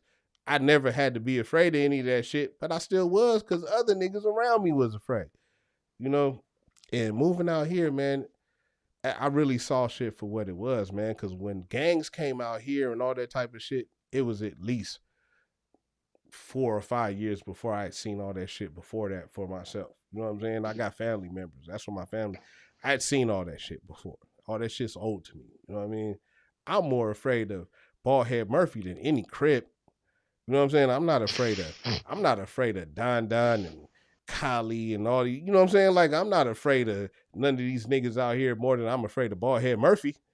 You know what I'm saying? Like, and I grew up around a bunch of crazy ass motherfuckers there and here.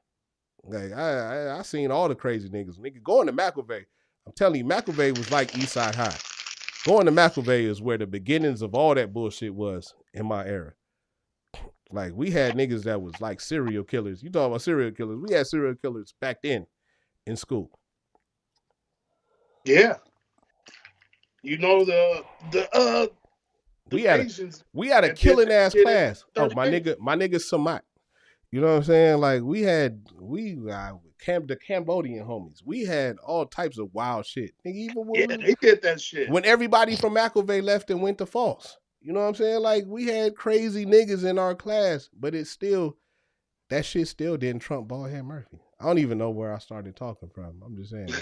Shout out to my Tacoma niggas. Talking about Baldhead Murphy, man. Shout out to my Tacoma niggas, Murphy. Man. Shout out, He's man, fucking Baldhead Murphy. Never heard no. Chris said, can't call, never heard no raping story. Heard they tough. My fam uncles did drugs with them. Yeah, see, us on the east side, man, that was the narrative, at least to me, is like Baldhead Murphy raped niggas. I never heard of no shit like that before. I heard about niggas that killed niggas. I never heard about niggas that raped niggas. Nigga, that made me afraid. I was scared. I was shook. I don't know nothing about niggas that rape niggas. That's rape niggas. Raping. Scared. Who rapes niggas? If I was a girl, I'd be. But nigga, I'm a nigga. I gotta be afraid of a nigga raping me. This is what Washington is. God damn, bro.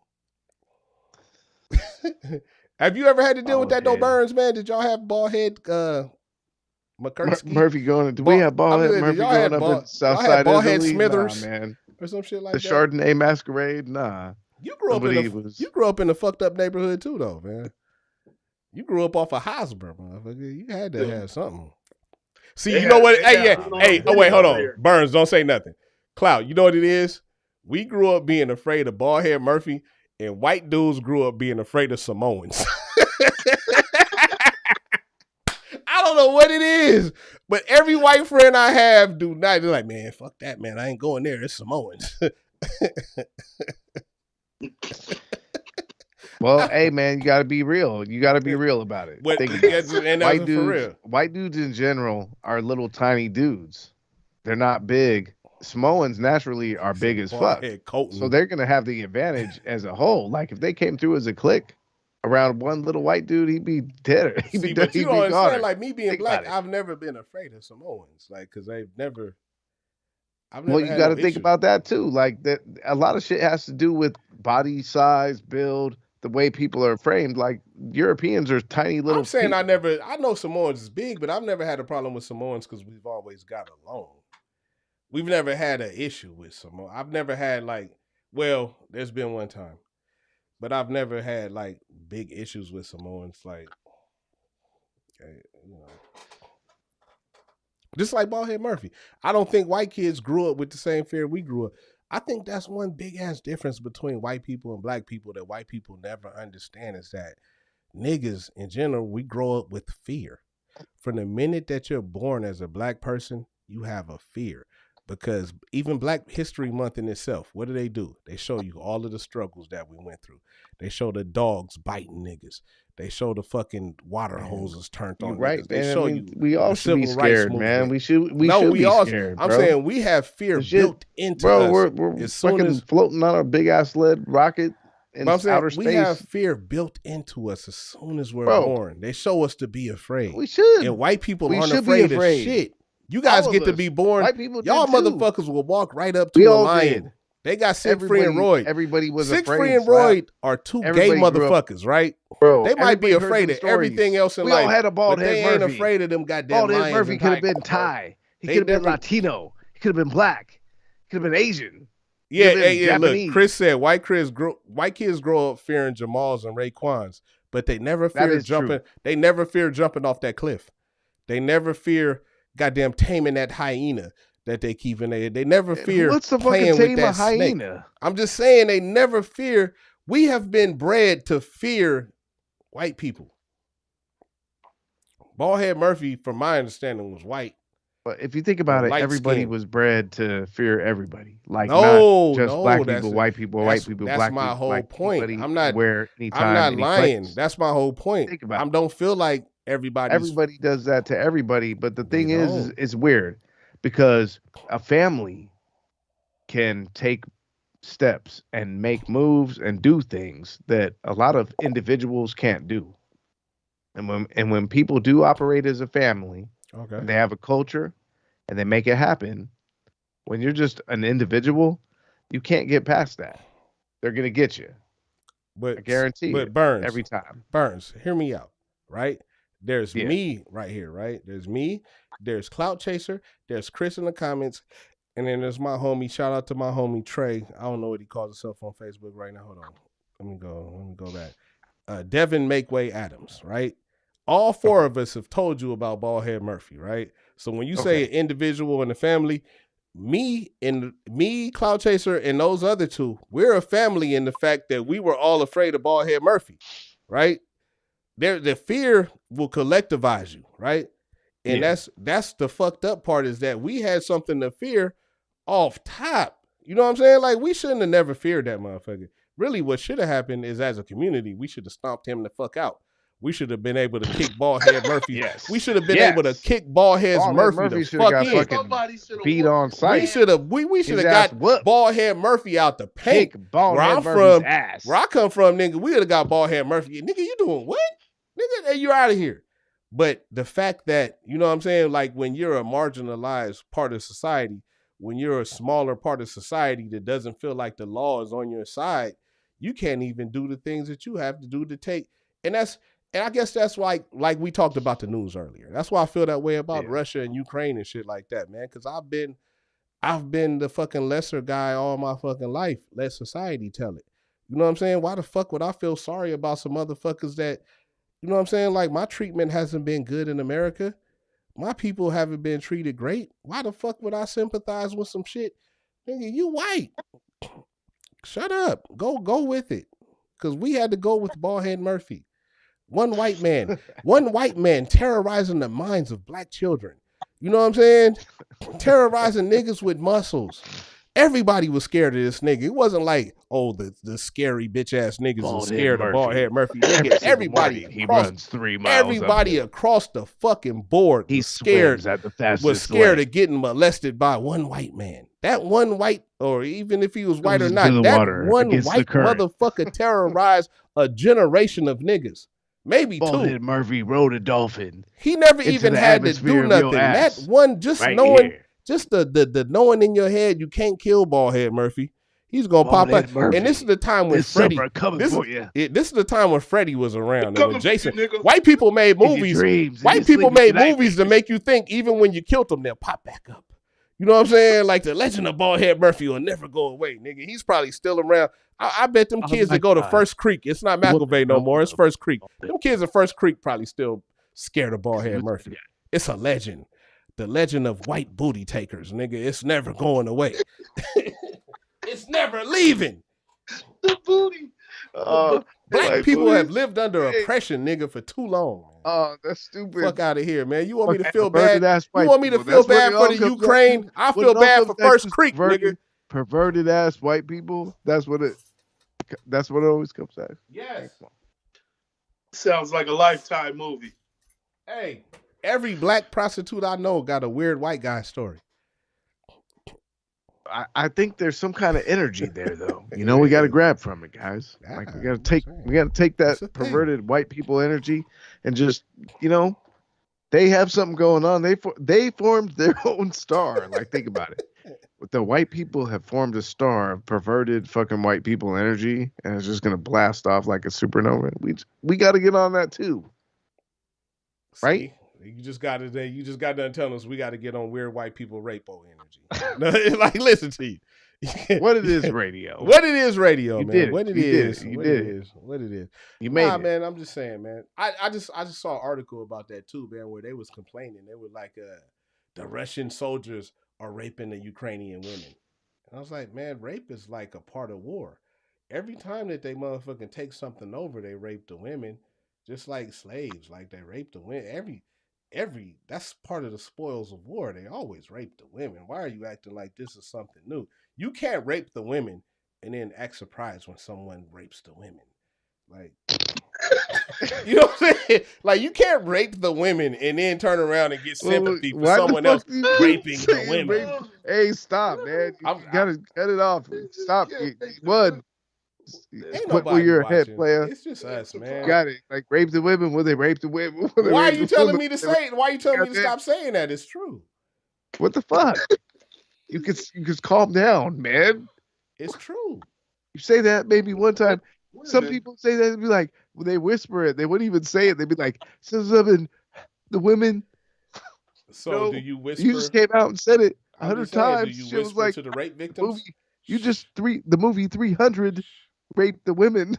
I'm just saying, what man, the fuck? I've never raped nobody. I don't have a rape spirit. I It's don't have a gonna get- rape. I don't have a rape. I don't have a rape energy, right? No, it was just it was a star. It came from outer space and But hit. what I'm saying is, man, when they talk about, like, they're saying that the Russians are raping Ukrainian women, right?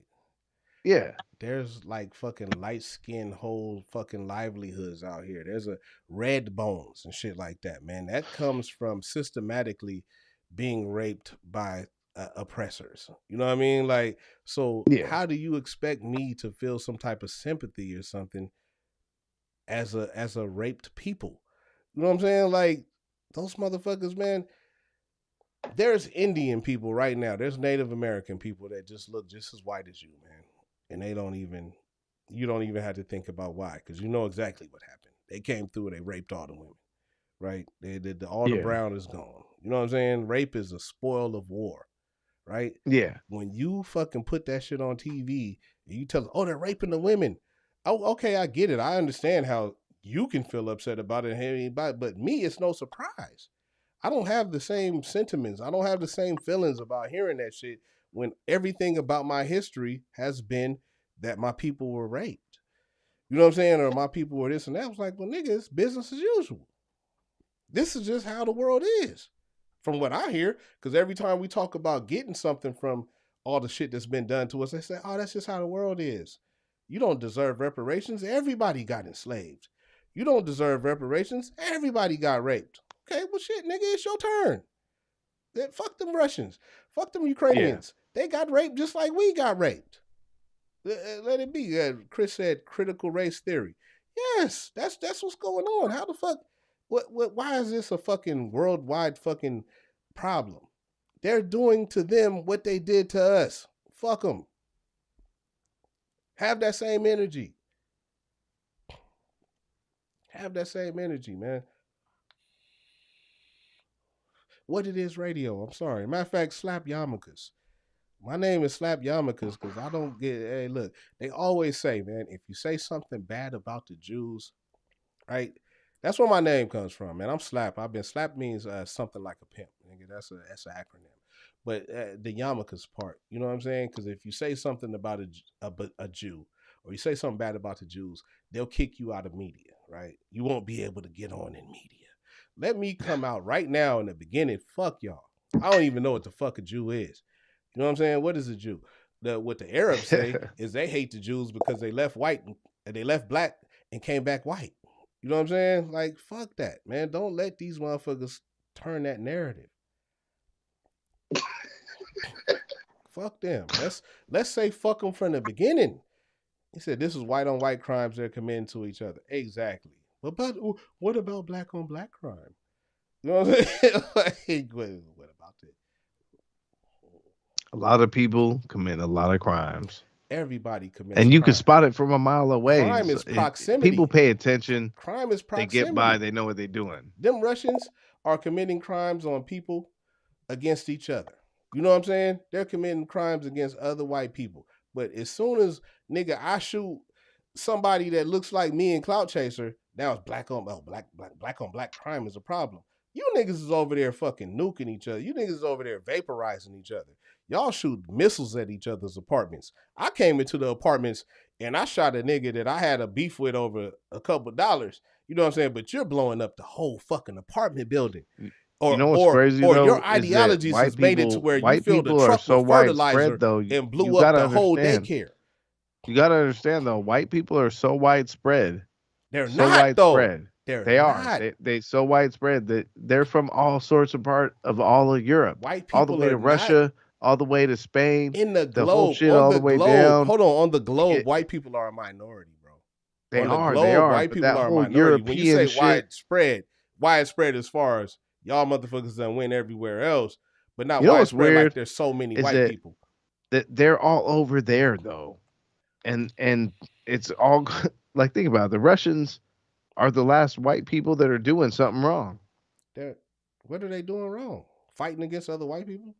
Yeah, exactly. Like they're gonna phase themselves out. I don't have a problem with them fighting against other white people. Leave us the fuck alone. I was done with Ukrainians when I saw the video with the Ukrainians making the nigga eat the banana. I cannot feel sympathy for you if you're racist against me. The English were the last ones to be fucking around. They got defeated. The U.S. came. The police got defeated. And now the Russians is trying to hate on themselves and make us get involved in that. We'll squash that down. Boom. We're good. I'm just saying, man. I'm speaking as a black person, man. If y'all niggas are sitting up worried about them Ukrainians, you are lost. If you're worried about what's going on with the Ukrainians, I mean, it's South Africa, man. They had a whole fucking system of keeping niggas down. You know what I'm saying? And I remember when they finally, like, the fucking South Africans started fighting against the fucking white people there that were the colonizers. People was like, oh man, they're coming back and they're trying to take back the farms and they're trying to do all that shit. You know what I'm saying? Like, no, nigga, that's what they're supposed to fucking do. If you don't keep the same energy all the way across the board, man, oppression is oppression. You know what I'm saying? And you have to stop that all the fucking way around. You know what I'm saying? Like, motherfuckers right now in our country can bust in your house, kick in your door with the wrong information and kill you, right? And then they'll go to trial for the legal system that we support, that we pay taxes for, and get off. We don't have enough smoke for that. that I'm not about to. I'm not about to feel no type of way about them goddamn Ukrainians. I'm not going to give a fuck about what goes on in another part of the motherfucking world than what I'm living in right now. Who gives? Why would I give a fuck about what happens over there in the Ukraine versus what's going on every day out here with me, with us? There's so many cases, man. It's police officers that's killed niggas, you know what I'm saying, and got nothing, no time. You know what I'm saying? They went through a trial of our peers and got no fucking time. Well, I guess it's easy to say that as long as we're living our regular lives. But if bombs started dropping, I think we all would be talking some different Well, tunes. bombs can't never drop here. You know why? You know why bombs can't drop here? Because we pay fucking taxes, bro. We pay taxes. Because we pay taxes. Nobody's fucking us, so nobody fucking us because we pay so much. Even if, say, like, you don't pay tax, right? You wiggled out a way in America to not pay tax. Yeah. You know how you end up paying taxes? By paying more for gas. By paying more for products when they fucking sit up. For those you know what I'm saying? When they fucking sit up and have you watching the news and you accept the fact that you're paying more for every more. You pay more for every fucking thing. Like, we have a stopgate. We live in the greatest fucking country in the motherfucking world, and we pay for it, bro. We pay for the privilege of being Americans. Whether you pay taxes directly or you pay them indirectly, we pay for the privilege of being Americans. Whether you're a white American, a black American, a fucking Asian American, a fucking Latin American, whatever type of American you are, we pay for the privilege of being Americans. And that's hey, look, you shouldn't have to give a. I don't give a fuck, man. They don't give a fuck about us. Hey, man, Little Debbie's went to 250. Little Debbie's got ice cream right now, man. You know what I'm saying? In the midst of all this shit, man, we're ridiculous. Think about how ridiculous Americans are. We're ridiculous, bro. We are ridiculous, man. The whole world is like, oh, man, they're invading and they're doing this and they're doing that. We ain't never had to deal with that. No one's invaded us, bro. They can't. This whole shit, like China and Taiwan and shit like that. You know what I mean? Like, if China took over Taiwan, that would encroach on our foothold on the world. You know what I'm saying? Just like you said before, we got fucking places everywhere. That's why we got Puerto Rico, and that's why we got Guam, and that's why we got that shit. You know what I mean? Like, as an American, for me to call myself an American, that means I should get all the benefits that come from that, right? So when someone tries to disenfranchise me from being an American, that's my beef. Don't disenfranchise me from being a fucking American. You know what I mean? Because I shouldn't be treated less than the motherfuckers that's annexed. Don't treat me as less than being someone that's not really an American like I am. You know what I mean? But that's what we're going through. How the fuck would I sit up and watch CNN all fucking day and feel some type of way for a Ukrainian when I'm a fucking American? You know what I'm saying? And my money is going towards. Real American. I'm a real fucking man. What if James Brown say, what's living right in for See, you singing the wrong song. The right song for a black American is living in America. How you feel? We got our own fucking black American song. And that came from Rocky. When Rocky was fighting a Russian, that nigga killed Apollo Creed. He was fucking doing it, man. He had the Eye of the Tiger and a lot of other shit. Killed Apollo Creed, nigga. Fucking ran down the beach with Apollo Creed. Mr. T socked the shit out of Rocky's trainer, nigga. We was kind of mad at that nigga for a little bit, nigga. But no, he was right. Mr. T was right. Nigga, fuck that nigga. He said, fuck him. He was like, fuck Rocky. He said, you want some of this, old man? He's like, I fucking hate him. I hate his ass. Sock that motherfucker. He had that real. He killed that nigga with a gut punch. He did not like him. He hated Rocky. Rocky. You know what would be funny? Rocky is going to bring back Clubber Lane. Watch. Clubber Lane kills Rocky. They already did that, man. We had fucking Michael B. Jordan. Nah. Creed was just the beginning. Yeah, no, it come back. Yeah, nah, man. The next step is the Clubber Lane who kills Rocky. Damn, Chris said I just got hit for my comment, shaking my head. Yeah, man. Yeah, that's what I'm saying. When we do these shows, man, we just talking shit, man. Don't take us serious. Don't take me serious. I don't care, man. Because most of the time, man, I try to figure out a way to say the shit I want to say without coming right out and saying it. You know what I mean? Like, let's have a what is it, bipartisan or whatever. Let's have a fair and equal show, and then we can talk shit at the end, like we're doing right now. This is my favorite part of the shit, man. We've talked all the shit that was political and fucking nice and all that shit, but at the end, man, fuck that shit, man. Fuck them Ukrainians. Bomb them niggas, man. I want to watch. Fuck them. I want to watch them. I don't got no Ukrainian friends. What? You want to watch? You really That's want to watch what's it? on the news? Shit. Fuck it. I watch that shit and be like, hey, I was gonna ask you, Burns, like in the beginning, who's winning? What? Who's winning? In what? The war? Yeah.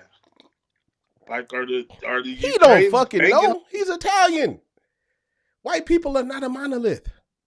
I would not tell Russian. you this is Jay Burns' advice of the day. Okay? if you want to know about the war on Russia and Ukraine, okay? I don't give a fuck about what's going on because I got no power over it, no control over it. I'm not even worried about it. You ain't talking to Putin? Nah, me and Vladimir, we ain't been down in a long time. Yeah. Okay? Because I don't like vodka. I like vodka. potatoes, but I don't really know where Russia is on the map. Yeah, Clout Chaser over there drinking motherfucking been there. He's drinking Grey Goose, and that shit's from France. And if I want to make myself feel like I've been there and then start to give a fuck about what's going on over there, then I think I've lost track of what I'm supposed to be trying to do. Yeah, right? Man. We need to worry about our own community. And I want to do what I want to do, and I got to do what I got to do, and we all got to do what we got to do. And I got so much shit to do, just like you got so much shit to do. We should take this show and focus more on local issues, man. Like what's locally happening, man. Because, like, why is so much bad shit happening in Tacoma, man? Tacoma right now, man, we all from Tacoma, right? So much fucking weird shit's happening in Tacoma, man. These motherfuckers, I have no idea what's going on, man. I just lost one of my, I can't say that he was one of my best friends, but it was a motherfucker that I seen all the time, man. And that motherfucker, he died from some bullshit that's going on all around the world, man. Motherfuckers is fucking with fentanyl. You know what I'm saying? Like, they're putting fentanyl in everything, man. You go to eat a bowl of cereal, man. That shit got fentanyl in it.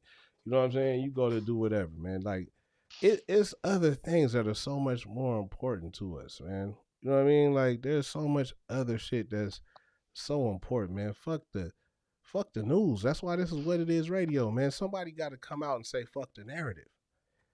Fuck the narrative. That ain't it. It's not. The shit that they're telling you and people is focused on, like people that don't read for themselves and people that don't research things for themselves, you could just get caught up. You can get caught up in that shit. You know what I mean? Like, I see that shit all the time. Oh, I saw niggas like, we're going to fight for Ukraine. For what? What the fuck that got to do? Nigga, why? You know what I'm saying? Who said that? It was plenty. Man, I'll send you the links.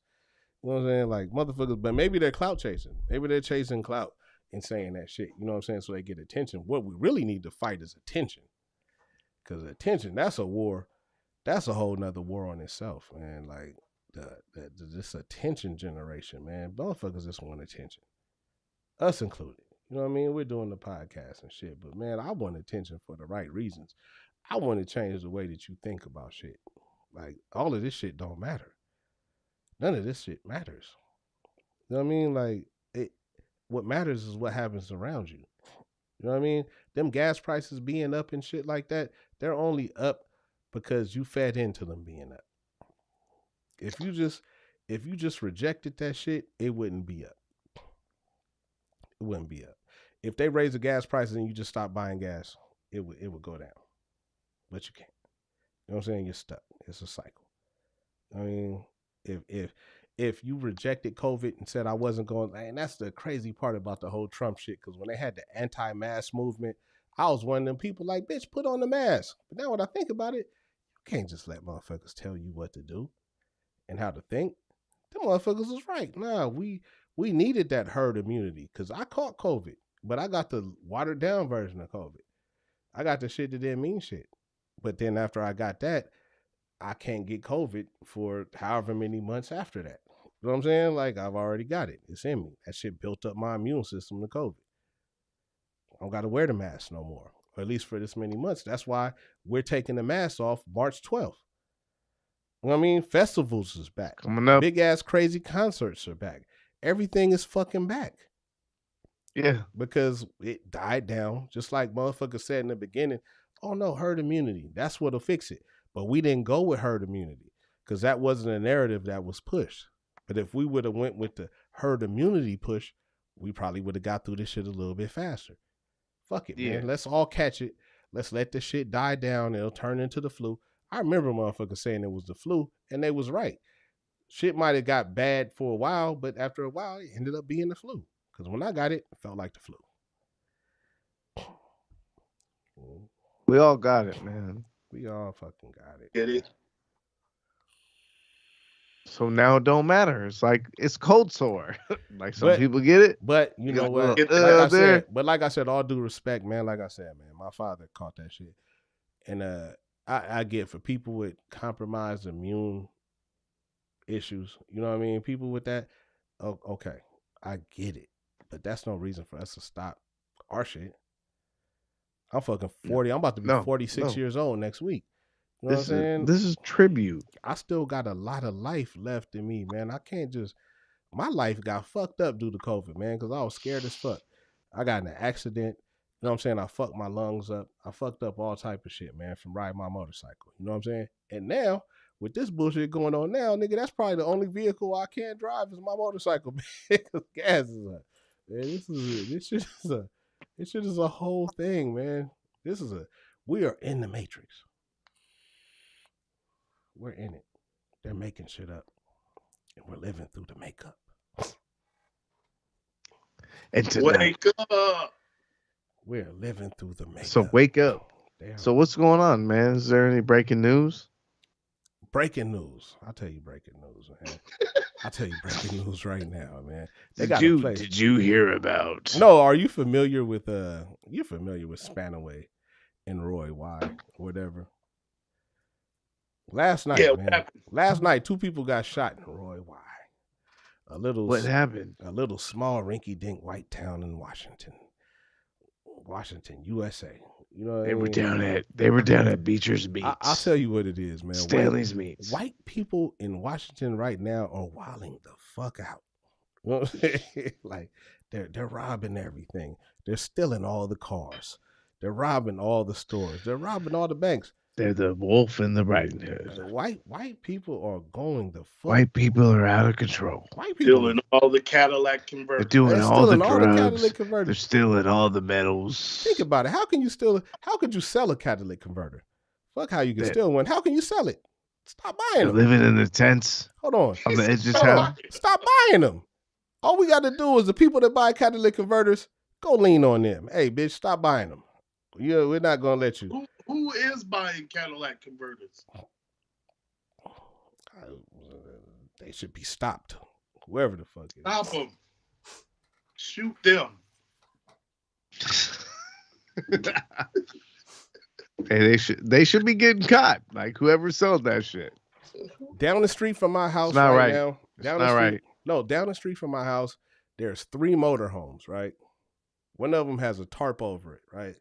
And it's got all types of... There's 3 motorhomes down the street from my fucking house, man. Every time you come to my house, you know what I'm talking about, Clout. You know what I'm talking about. Right down the street from my house, there's three motorhomes, right? These motherfuckers broke into my car. I can't say it's the people in the motorhomes, but maybe get them shits the fuck out of here, man. Blow them up. Burn them down. Put a bomb on them. I have a feeling that the people that don't have homes are the ones committing the crimes. Burn them shits up. We have shit to where we gotta, they gotta go through. Too crisp.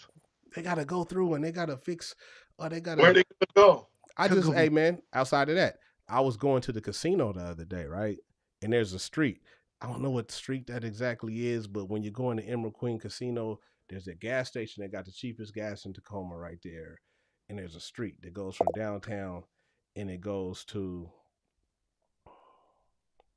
Yeah, no. Okay, hold on. Aaron said, she said they aren't. Oh, it went up there for some reason. She said they're not buying them. They're taking them apart and selling specific components. Don't buy that component.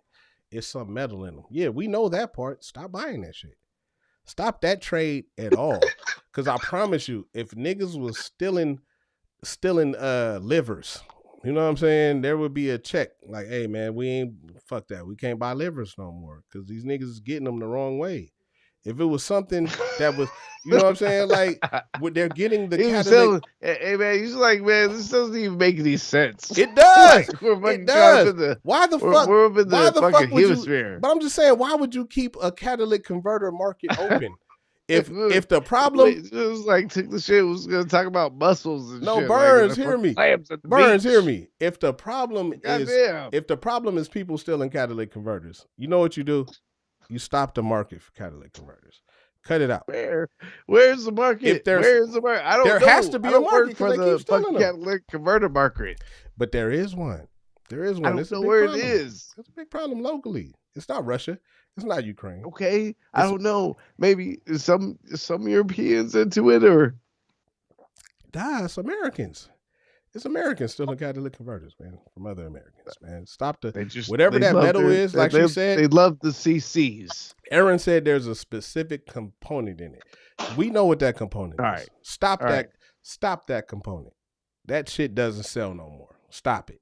Because you know what it is? Where I live at, I don't know about you, but I live in Tacoma, right? Say like you go to sell something to the pawn shop or to Guitar Center or any place that sells used goods. You know what they do? They put a police hold on it.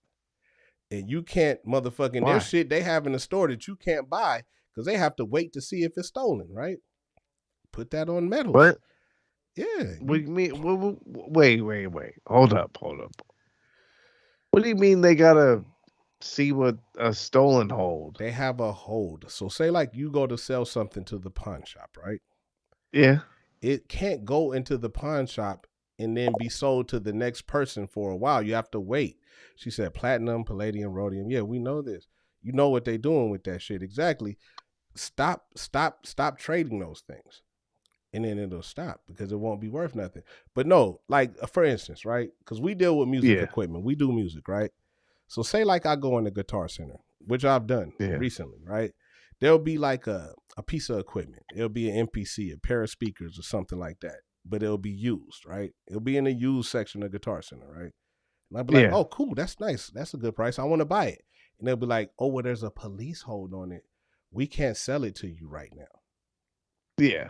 We can't sell it to you until it clears the police hold, right? Yeah. Why even fucking make it to where you can't take it in the first place? Because that person, you got a police hold on it, but whatever crumbs you gave that motherfucker that sold it to you, they've already gotten their money. You didn't put a police hold on that motherfucker getting paid. You're putting a police hold on me buying it from you, right? Yeah. If you suspect something is stolen, stop it at the stolen part. That'll stop people from stealing. Nah, I can't give you shit. Put the police hold on them selling it to you. Oh, no, I can't buy this from you for 45 days. You know what I'm saying? Turn the police hold on the seller is what I'm saying. Hey, no, you can't sell me this piece of equipment because there's checks and balances that you got to go through as a seller to sell it to me. Yeah. You can't, no, I'm not giving you a dime. I'm not giving you shit because you have to, you know what I mean? Like one time, it's crazy, man. I hate to share this story, man, but I was at my pop's funeral, right? So maybe like 2-3 years ago, man, somebody broke into my car.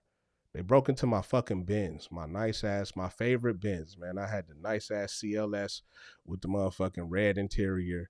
You know what I'm saying? My shit was hard, man. I put the stereo, I spent a lot of money on that car, man.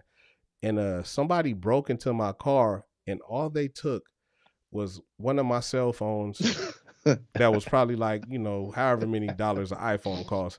And they took my stereo out of my car that didn't cost really shit. You know what I'm saying? I had to sell that car. But what it was, when they stole my cell phone, You laughing? No, this is serious to me, bro. This is why I feel the way that I feel, right? Now, mind you, Burns, I parked this car in front of my house. Some motherfucker broke into my Benz. They busted out my window, my CLS, my nice ass Benz. They busted out my fucking window. They stole my phone out of my car, right? They stole my iPhone. And mind you, I paid thousands on top of thousands of dollars cash for this car. They stole my phone and they stole my stereo. Stereos don't cost shit. Car stereos, this ain't the fucking 90s, bro. Car stereos don't cost nothing. But what they did is they stole my iPhone, right? So I was able to track my iPhone, right? So I tracked my phone. I'm like, fuck it, man. I tracked my phone. I find out where the shit went. It was right around the corner from where I lived at, where they stole my stereo from, right? I go to this motherfucker's house, man. I track my shit all the way through, man. This motherfucker is living in the fucking garage. I'm assuming he's on drugs or something because he's out stealing stereos, man. He's living in the fucking garage. I force my way into his fucking house. Whatever, fuck it. You know what I'm saying? Man, sorry. I force my way into his house. He's living bad. He tries to defend himself. Shit goes a different way. But the point of the story is, he had already sold my phone in a kiosk. He took my phone, right? And he put it in a kiosk that buys iPhones.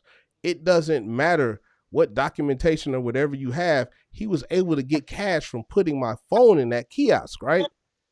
Yeah. Stop the fucking kiosk. Because if they didn't have a way to get money from, you know what I'm saying? Like, he would have no motivation to steal phones if there was no fucking money in it. You wouldn't break and commit crime if there was no money. You wouldn't commit property crime. You wouldn't steal shit if nobody bought the shit. Why is there a kiosk that takes stolen phones? Why are you rewarding motherfuckers for shit that you can't verify if it's yours or not? Eventually, I got my phone back and I found out, you know what I'm saying? I already found out who took it. Why are we, but you know, we want to stop crime, but we're still rewarding the motherfuckers that's doing the crime. You know what I mean? Because when that nigga stole my stereo, I guarantee you, he couldn't get $1 off that stereo. Nobody pays nothing for stolen stereos. Maybe $50, whatever. Who gives a fuck? Because you done ripped the wires up. Shit's all fucked up. I got to go buy the harness now. You know what I'm saying? You didn't get the harness. You didn't get all that. You just took the stereo. It's going to cost me more money. But that iPhone, if you can stick that iPhone in that fucking kiosk, you're going to get $300, $400 for that fucking stolen iPhone, right? You can put fake ID information in there. You can do whatever, but you're going to get some fucking money. Stop the incentive for the crime. Facts. You can't sit up and complain about the crime or whatever. I feel like all these companies, nigga, how can you put a kiosk in the fucking mall that takes stolen iPhones and then we're complaining about crime and you're profiting off of it? Nigga, you're in it with them. I hate you just as much as I hate them. Now, they sent my phone back, but I had to make a police report.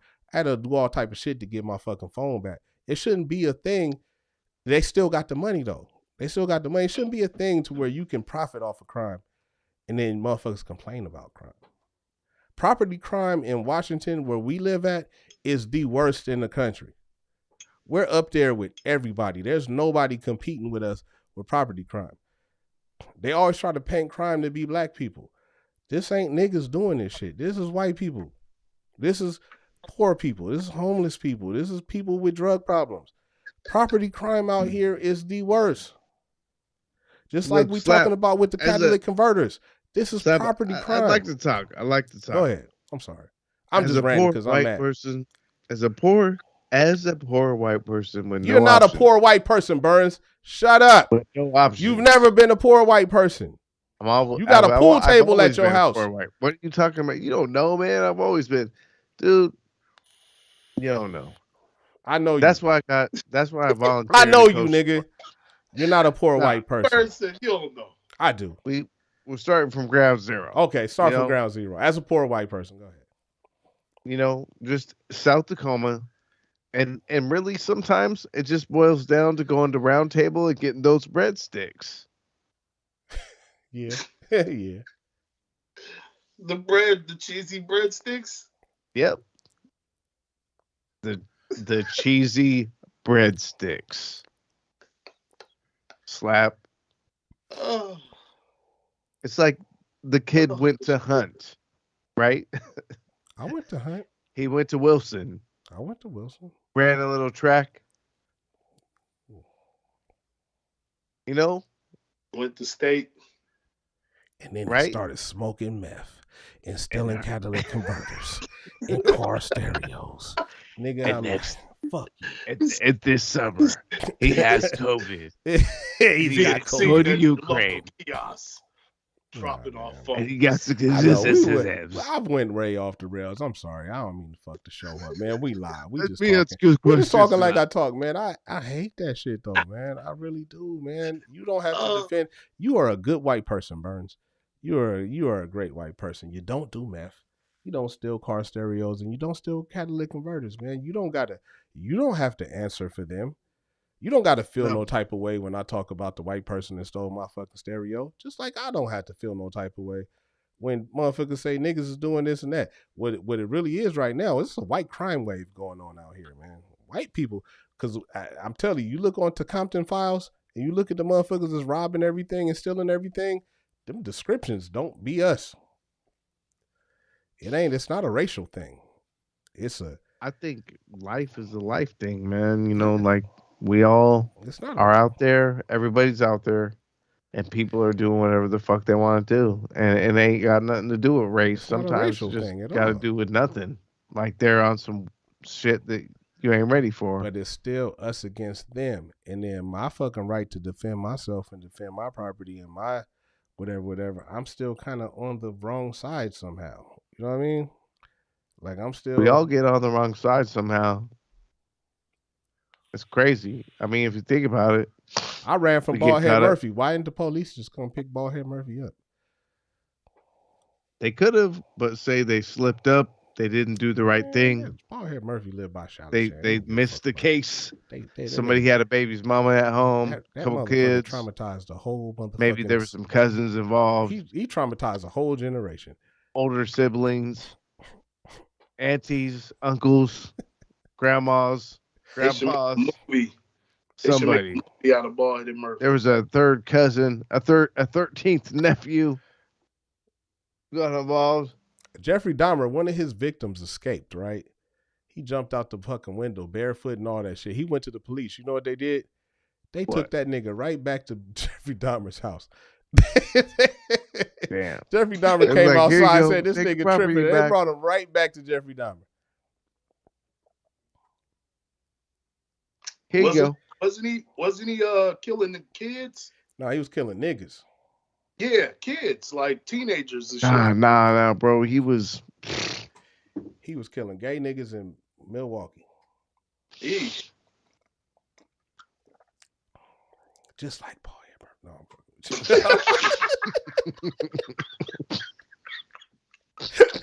Baldhead Murphy. I'm telling you, hey, but bro, Willie, you already know. Yeah, as soon as we start talking about Baldhead Murphy, who start checking in? Niggas. They're like, oh man, yeah, Baldhead Murphy. We all know. I know white people that have never heard of Baldhead Murphy. They be like, Baldhead, who's that? Why are you talking about his follicle loss? Like, Baldhead Murphy, that's a mean name. Like, no, nigga, we was terrified of this motherfucking nigga, man. I don't know what the fuck a child molester was. I don't know shit about that. Everybody got somebody in their family that touch them and you don't say nothing. You know what I'm saying? But I didn't know it was like people outside of your family. Like, you know what I'm saying? Baldhead Murphy was he was a symbol. Oh. He was a symbol for oppression. You had to run.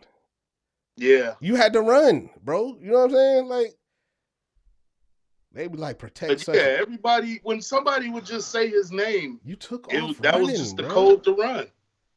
Why not kill? Like, get this nigga out the paint. Because you can't. You know what I'm saying? You're a president. They ain't gonna believe you. They killed a man. They ain't gonna believe you. Oh, nigga, that's Baldhead Murphy. He be doing stuff to people. Nah. You still going to jail. This show's about to be an hour. We're 2.5 hours in the fuckery. My bad. Fuck Ballhead Murphy. Shout out to my nigga. We gotta close. Shout out, nah, we ain't closing. Shout out to my nigga Kurt. You know what I'm saying? Because he was Ballhead. His whole, you know, my God. I'm gonna let the size grow out, nigga.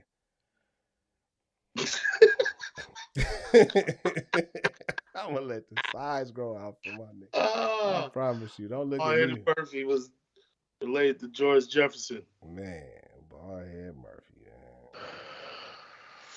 I don't know, man. I guess it's just me as a black person, man. I hate certain shit like I'm supposed to feel. I can't feel that Ukraine shit. You know what I mean? All it took was that video of that banana. And when they forced that nigga to eat that banana, I was like, yeah, fuck them. Imagine somebody forcing you to eat, you know, Burns, you're Italian. Imagine somebody coming and just trying to shove a bunch of spaghetti noodles down your throat. You know what I'm saying? In some foreign place just because, oh man, we hate Italians. Yeah. You're lying. Hey, I don't even, being black, I don't like bananas. I don't like bananas neither. Yeah. Man, I've had instances, man. I remember one time I was at Crown Bar, bro. And you know, Crown Bar back in the day before COVID, they had what was like 30-cent wing. But I do like these banana backwoods. Nah, but Crown Bar had a like 30-cent wing night, right? And one time me and my cousin, man, we got hella fucking wings, nigga. We spent like a couple $100, bro, on wings. And we had a pile of wings. And we was sitting there, we was eating the wings because they had all different flavors. They was hella good. We was just kicking it, eating wings and drinking and shit. And, it was a white couple at the end of the bar. And I looked over and they was filming us eating the wings. And I didn't take it as racist. It was like, nigga, we did have a gang of fucking wings. But at the same time, it's like, how do you even feel comfortable filming me eating? Like, man, that's what in your head don't make you think that's not okay? Like, look at these niggas eating these wings. They really like these wings. You know what I'm saying? Like, it's National Geographic. Niggas and wings. Get the fuck out of man. How many wings did you have? We had, I was with Big Joe, nigga. We had hella wings. Oh, yeah. 72 I'm wings. saying hundreds. I'm exaggerating. We probably spent 116 wings. We probably spent like $100 on wings. The rest was drinks. They had 256 wings. It was hella wings though, bro. Because my cousin couldn't comprehend. He was like, "Nigga, they about to give us all these wings." Like, yeah, nigga, we gonna eat 2,088 wings. But the fact that the motherfuckers was filming us eating the wings, 5,000 wings. Like, I would never feel comfortable filming white people in 10,000 wings in their natural habitat. You know what I'm saying? Like, I would 100,000 wings. Like that's illegal somehow. 1,000,000 wings. 1,000,000 wings. I don't go around filming people. Hey, dude, could you eat? Hey, man, could you eat 1,000,000 wings? Of course not. Nobody can eat 1,000,000 wings. You don't think so? Could you run fast enough for Ballhead Murphy not to catch you? Goddammit! Could you get away from Ballhead Murphy? You run fast from Ballhead Murphy, you eat 1,000,000 wings, boy. Like that's your only two options. Eat 1,000,000 wings. So strong beyond Dragon Ball Z. Murphy. You're at the ultimate level. Oh man. What's going on with Yeezy? Oh man. That's a crazy one too, man. Kanye's crazy as fuck, man. Did y'all watch that whole Genius shit? Yeah. Yeah, that shit, man. I remember the first episode had me hella inspired, right? You know, because, we fuck with music and shit, man. And my son, is under me. My son's fuck with music and shit. And I hit my son. I was like, you got to watch this Kanye shit, man. It's inspiring. Because it was, man. You got to think about it, bro. Like, Burns, I know you can feel this, right? I know you can feel this, Burns. Kanye had the most supportive mom. You know what I'm saying? Like, she felt everything he did. It was a part in that first one where she knew his lyrics more than she reminded him of his lyrics. She's like, Kanye, I really want you to do that one where it's like this. And they spit that song together.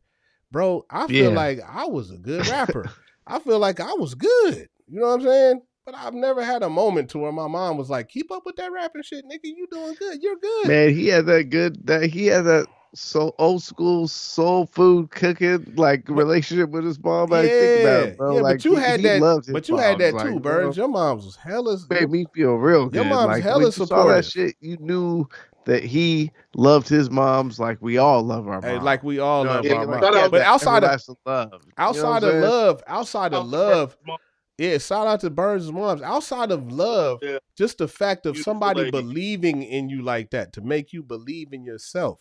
I Yeah. thought about that because no matter how good I rapped and how good everybody else thought I was, I didn't have that type of support. My mom was like, nigga, you need to go to school. Like, fuck this rap shit. You need to, you know But what I'm they saying? traveled all around the world. Did you know that? Before they traveled around the world, she believed in that nigga before the world. You know what I'm Yeah, saying? that was Like, her life. Like that's, she did the right thing. that's, She was a good parent. Like she did a good job. yeah. And that was the first episode. That shit had me feeling good. Second And that was episode. dope, But dude. Like she was good. that Man, I'm telling confidence you, that man. she You could tell instilled he in loved him, his mom. that confidence that she instilled in him, you saw that in the first episode, right? So then that carried over into the second episode. So right, so you saw when he was with Jamie Foxx, and he's like, "Nah, do it this way, whatever." Like that shit carried over. By the time the third episode came around, that's when his mom had passed away, right?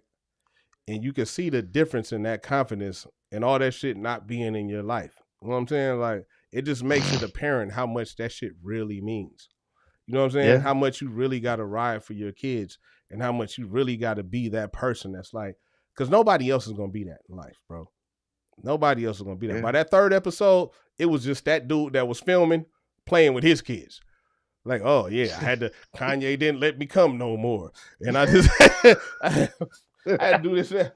Kanye ain't fucking with you no more. The episodes done got dry as fuck, bro. It ain't even inspiring no more. It's nothing. Like I don't even want to see this. By the third episode, by the time party, yeah, by like, at this point, Kanye said, "Fuck me." I'm just telling you. By the time Kanye's mom was not a part of that series no more, I didn't want to see it. The biggest takeaway for me from watching that shit was Kanye's mom, bro.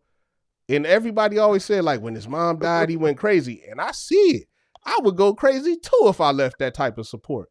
If I lost how she was, like, she was amazing for that dude. You know what I'm saying? Like, she knew the rhymes. I bet you, man, we don't got enough people on that. She said the giant stands in the mirror and sees nothing. Nothing. She gave this nigga game, bro. Imagine that. You know what I'm saying? Imagine. What the fuck is that? That's just like giving somebody a goddamn axe. But she was right about that. That was the most, you know what I'm saying? He became that giant. That's self-fulfilled pride. That's you know what I'm saying? That's how you steer somebody to greatness. You know what I'm saying? And that's one thing, like, I really resonated with that shit because, like, what the relationship I have with my son, man, I'm always trying to motivate him, man. It don't matter what he does. I wouldn't give a fuck if my kid came to me and said, Dad, I'm going to be a bank robber. I would go on the internet and figure out how other niggas got away with robbing banks, and I would try to, hey, look, nigga, you might need to, don't take the big bills. Take the small ones because they put the ink packs in the big, you know what I'm saying? Like, that's just how I feel about my kids. And everybody don't, you know what I'm saying? Like that plan B shit. I think that's how parents ruin their kids with that. Hey, look, you need to have a backup plan. No, fuck that backup plan. Nigga, you need to be great. And his mom was that. And also as him being great, she was like, but you have to humble yourself too, Kanye. You still got to be human. Like you said, the giant looks in the mirror and he sees nothing. You know what I'm saying? Like, fuck how these other people look at you and all of that shit. This is what you're gonna, and that was like she fulfilled that. She showed him what was gonna happen to him, and then when you lose that person that keeps you grounded, that's what happens. That's why all of his shit from now on is Donda, because he can't get that back. Nothing can replace the love of your mother or your parents. That's what my dad was to me, bro. I promise you. Like, my dad was such a good musician and he was so much into music. Say like I needed fucking money for rent, right? I couldn't go to my dad and say, Dad, man, I'm short on my rent. He wouldn't. But if I said, Dad, man, I need to buy a guitar or I need this and that, he'd be like, what kind? You know what I'm saying? Like, I would have to, like, he was such a he was such a supportive person, man. He's a he he it was oh hold on. We got a comment. Aaron said, I only hope that my son feels my support for him in the same way. It's a real thing to support someone like that. It's rare. It really is, man. And that shit really made me feel a type of way when I saw his mom, because I didn't ever get it. Like, I've always liked Kanye, but I didn't understand. Like, that shit is real, man. How many songs does your mom know of yours, Burns? Like, can she recite the lyrics? How many Nah. motherfuckers that you know to where their mom can be their hype man on stage? Yeah. That's It's that's hard, man. that's some real I shit. mean, we all want our moms to do it, I thought that was some baby but shit how when many people. will? I thought that was some baby shit when people like, oh, Kanye lost his mom and now he's crazy. Like, oh, man, get over it, nigga. But then when I saw that documentary, I was like, oh, he can't get over it. Like, that nigga had something special. Most people don't have no parent like that. They want you to play sports. You might have an AAU mom. It's like, this nigga's gonna buy me a house. I'm gonna be at every game, and you might have that. But somebody that knows your lyrics, you know what I'm saying? The mom that's like, let all these niggas come into my fucking house, and I ain't got She shit in was my the fridge. praying. She was like the praying mantis. She was like, "Hey, remember that one song you did?" He was like, "I don't know. What are you talking about, mom?" He said, "Oh, wait, hold on, babe." Yeah, She went 16 bars. He she starts to knew pick it. up at the end of that. She knew it. Nigga, I'm not gonna lie to you. I don't know none of my son's lyrics. He can sit up here and rap every day. I put the studio here for him to do this shit all day, but I'm not sitting up in here listening to. I don't, you know, I fuck. It's fucked up to say, but it ain't like that. You know what I'm saying? I don't know his songs like that. She was something else, man. Kanye, I actually feel bad for him, man. I watched that live stream event, man, and he had the house that he grew up in. It was like a model of the house. He really wanted to buy the house that he grew up in and put it at that live stream event. Like, that just shows you how much that shit meant to him.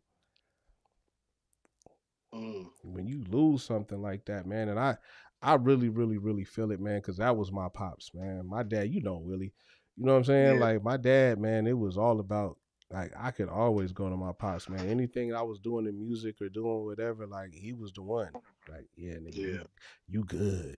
You can do this. You got that. You good. You know what I mean? Like, it's hard to not have that. Yeah. I know what you mean. Yeah, my pops, man, he'd make it because when he would come to my house and see the shit that I did, he'd be like, God damn, boy, look at you. You got it. You know what I'm saying? You got your own house. Oh shit, nigga, you made her do that? You got that? You didn't even have to ask me for that. You know what I'm saying? Like, he would really be like, man, he was really, really, really, really into it, man. That's salute to Kanye, man. Yeah. I think with good parenting, that shit made me feel different as a parenting, man. I think with good parenting, man, your kids can do anything in life, bro. It made me look at parenting different, man, because if you really, really, really push your kids as hard as you can, it, not even push them, but just if you support your kids, if you really just support your kids' dreams and wishes the way that you're supposed to, man, your kids can do anything, man. And we don't. I didn't learn that lesson until I watched that documentary, man. That was some. I remember we was talking about that, man, when Kanye was talking to fucking Sway, and it was like, you don't got the answers. He was right, nigga. They made him seem crazy, but Sway didn't have the answers. Sway was telling that nigga to make. Sway was telling fucking Kanye to make T-shirts. Oh, well, what And that I've was done is, before Yeezys, though, yeah, it was right? before all that. It wasn't before Yeezys. It was before Kanye went to Adidas. It was when he was with Nike complaining about all that shit, and he was telling them like, man, well, why don't you do it for yourself? And he was like, I can't get there by myself. I need support. I need, you know what I'm saying? I need this and I need, no, you don't. You could buy like 100 t-shirts and then you put the t-shirts and you sell those and then you sell them. It's like, no, nigga, that ain't the fuck no. That ain't how that works, man. There's gatekeepers and all type of, and then Kanye turned around and went on to have the best shoe ever. This nigga sells everything now. He does that, you know what I mean? Like, Sway didn't have the answers. He really didn't. Kanye was right. It's been a hella times when Kanye has made motherfuckers say that he was crazy and shit, and then turned around and been right. George Bush didn't give a fuck about black people. He really didn't. Taylor Swift ain't shit. She didn't have the best video. She didn't. No, she didn't. What else? Nigga, them Yeezys. He was right about that all the way. He was right going with Jay-Z other than Dame. Of course, man. Dame's son sell cookies. That's his. My son sells cookies. Shut the fuck up. Yeah. Dame Dash sells weed though. So did we. Yeah. So the bigs. Everybody. Is it done? Are we done? He said I'm Hey man, thank you for everybody fucking with us, man. Man, we trying to get Chris on this show, man. If you watching, you still here, man. Have Chris come on this motherfucker, man. Tell Chris to come on here, man. Good looking out to my nigga Trey. Devin Make Way Adams, but that's my nigga Trey, man. He came and fucked with us and got in the comments, man. Them comments and them likes mean everything, man. Like this shit, man. Share this shit. Come on this shit, man. Be on this shit with us, man. Let's change the narrative, man. Because I know for a fact, everybody that's out there going through life and shit like that, man, you have something that you want to say. We are the platform for you saying what you want to say. Don't matter if you wrong. It don't matter if you wrong or right, man. Come on here. Tell us how the fuck you feel. Come and say. You all right? Yep. No. Look at Burns. We gonna do this again. Hey, so look, me, Clout Chaser, and Burns, we gonna get back on our morning shit, man. You know, I had a rough couple weeks, man, but that morning shit, man, we getting back on that morning shit, man. I really want to do like a game show with Chris, man. I want to get on something like we need to do a trivia. We should. Man. Like Baldhead Murphy and shit like that, man. Hey, Nope Curtis. Matter of fact, let's not forget. No, because he said can't call. Never heard no boy raping story. Heard they tough. My fam uncles did drugs with them. That's your boy, Nope Curtis. Hit us up for the motherfucking Baldhead Murphy story. Like, we need to get on this shit, man. Don't let the fucking news tell you what's what. You know what I'm saying? Shout out to my cousin Jacob. You know what I'm saying? D Titan 1990. He said he's right. I think he's talking about you, Burns. Shout out to all that shit, man. Just know I'm always gonna say the wrong shit. Clout Chaser gonna agree, and then Burns might say actually. I ain't gonna say shit. And then Burns might say the right shit, but we gonna ignore it. I think Burns is right 99.9% of the time. Burns is fucking right, but we going left.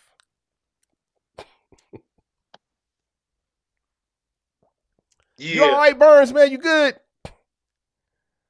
Yeah, man, I'm good. You're gonna go your way. I'm gonna go my way. You know what I'm saying? But I'm gonna Burns, take you off your. I'm gonna tell y'all about Burns though. Burns does the research, man. You know what I'm saying? Before he speaks and all that shit, he knows what he's talking about before he does. I don't. I'm purely reactionary. I'm just. You know, you've been the man with the fucking plan every single time. You know, you got it going on. You got everything planned out. You know, you're the man with the mission. I don't. You're up in the ocean. I just wake up. You're the whale. I just wake up. You know, I just wake up and call y'all, man. I lean heavily on my people, man. You have the fusion, the friction. Burns has been my guy forever. You know what I mean? Like, he's always been the motherfucker I look to. Anytime I get an idea, that's who hey man, hey, what's up? Okay, let's do ideas, concepts. Yeah. You just did it all in front of them right now. You know what I mean? Hey, that gin is gin. that Boilermaker fucking burns up right now. With all those botanicals, with the Northwestern hummingbird. Hey, but shout out to that gin, man, because Cloud Chaser, that's what we used to drink with Pops. With all that good fries. That's what we used to drink got with some Pops. of that. Yeah. I would do it, but I've been drinking this good ass cognac, man. Shout out to my nigga Kurt, man. Life is fragile, bro. Before we end the show, man, everybody got to know that, man. Everybody that might be watching or that might watch this shit later, man, life is fucking fragile, man. We've seen that in these last couple years, man. You gonna lose people that you never thought was gonna go nowhere. You know what I mean? Like, this is the losing times right now, man. We've lost so much, bro. Like, we've lost some greats, man, from celebrities to just people in your life, man. There's been a lot of losing right now, man. I mean, just being from here, man, I've seen so many fucking people go, and all the hurt and all the just like it. These are tricky, trying times right now, man. And ain't none of that shit got to do with Russia or got to do with no foreign entity or no other fucking country, man. We are losing motherfuckers right now from the failures of the fucking place we live in. Yeah. Motherfuckers have been able to kill and do shit unchecked. There's nothing to stop these motherfuckers from running rampant like they've been doing right now, man. Fuck COVID. I've seen like 1 million motherfuckers just get killed. But that goes because earlier you were saying the same thing where you saying what's going on at home. That's not what's happening at home. Yes, it is. Nah, man. What's going on at home? Do you think that it's not like a crazy? Tacoma's on pace to have more. The same Tacoma's shit. on pace right now to have more murders than we've ever had. Nah, man, dude. Nah, not like this shit. We're on pace right now to have more murders than we've ever had. And it's March. I don't know, man. Hey, you say says no. Who? Hey, you guys know how many joints I smoked? How many? In the time we was Many. doing the show? Many. Huh? 6. 6?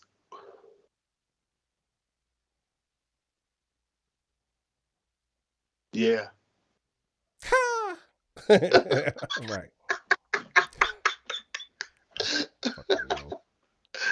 Yeah. And a banana backwood. Nah. I mean, let's get harder on the show, man. We need Hey, this is the part where I should have been like, I hear you, Chill. You smoked 6 joints.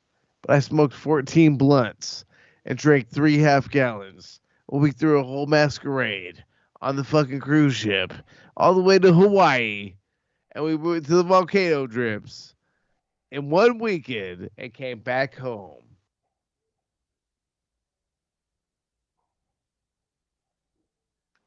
all right, nigga, this is the part where we say goodbye, man.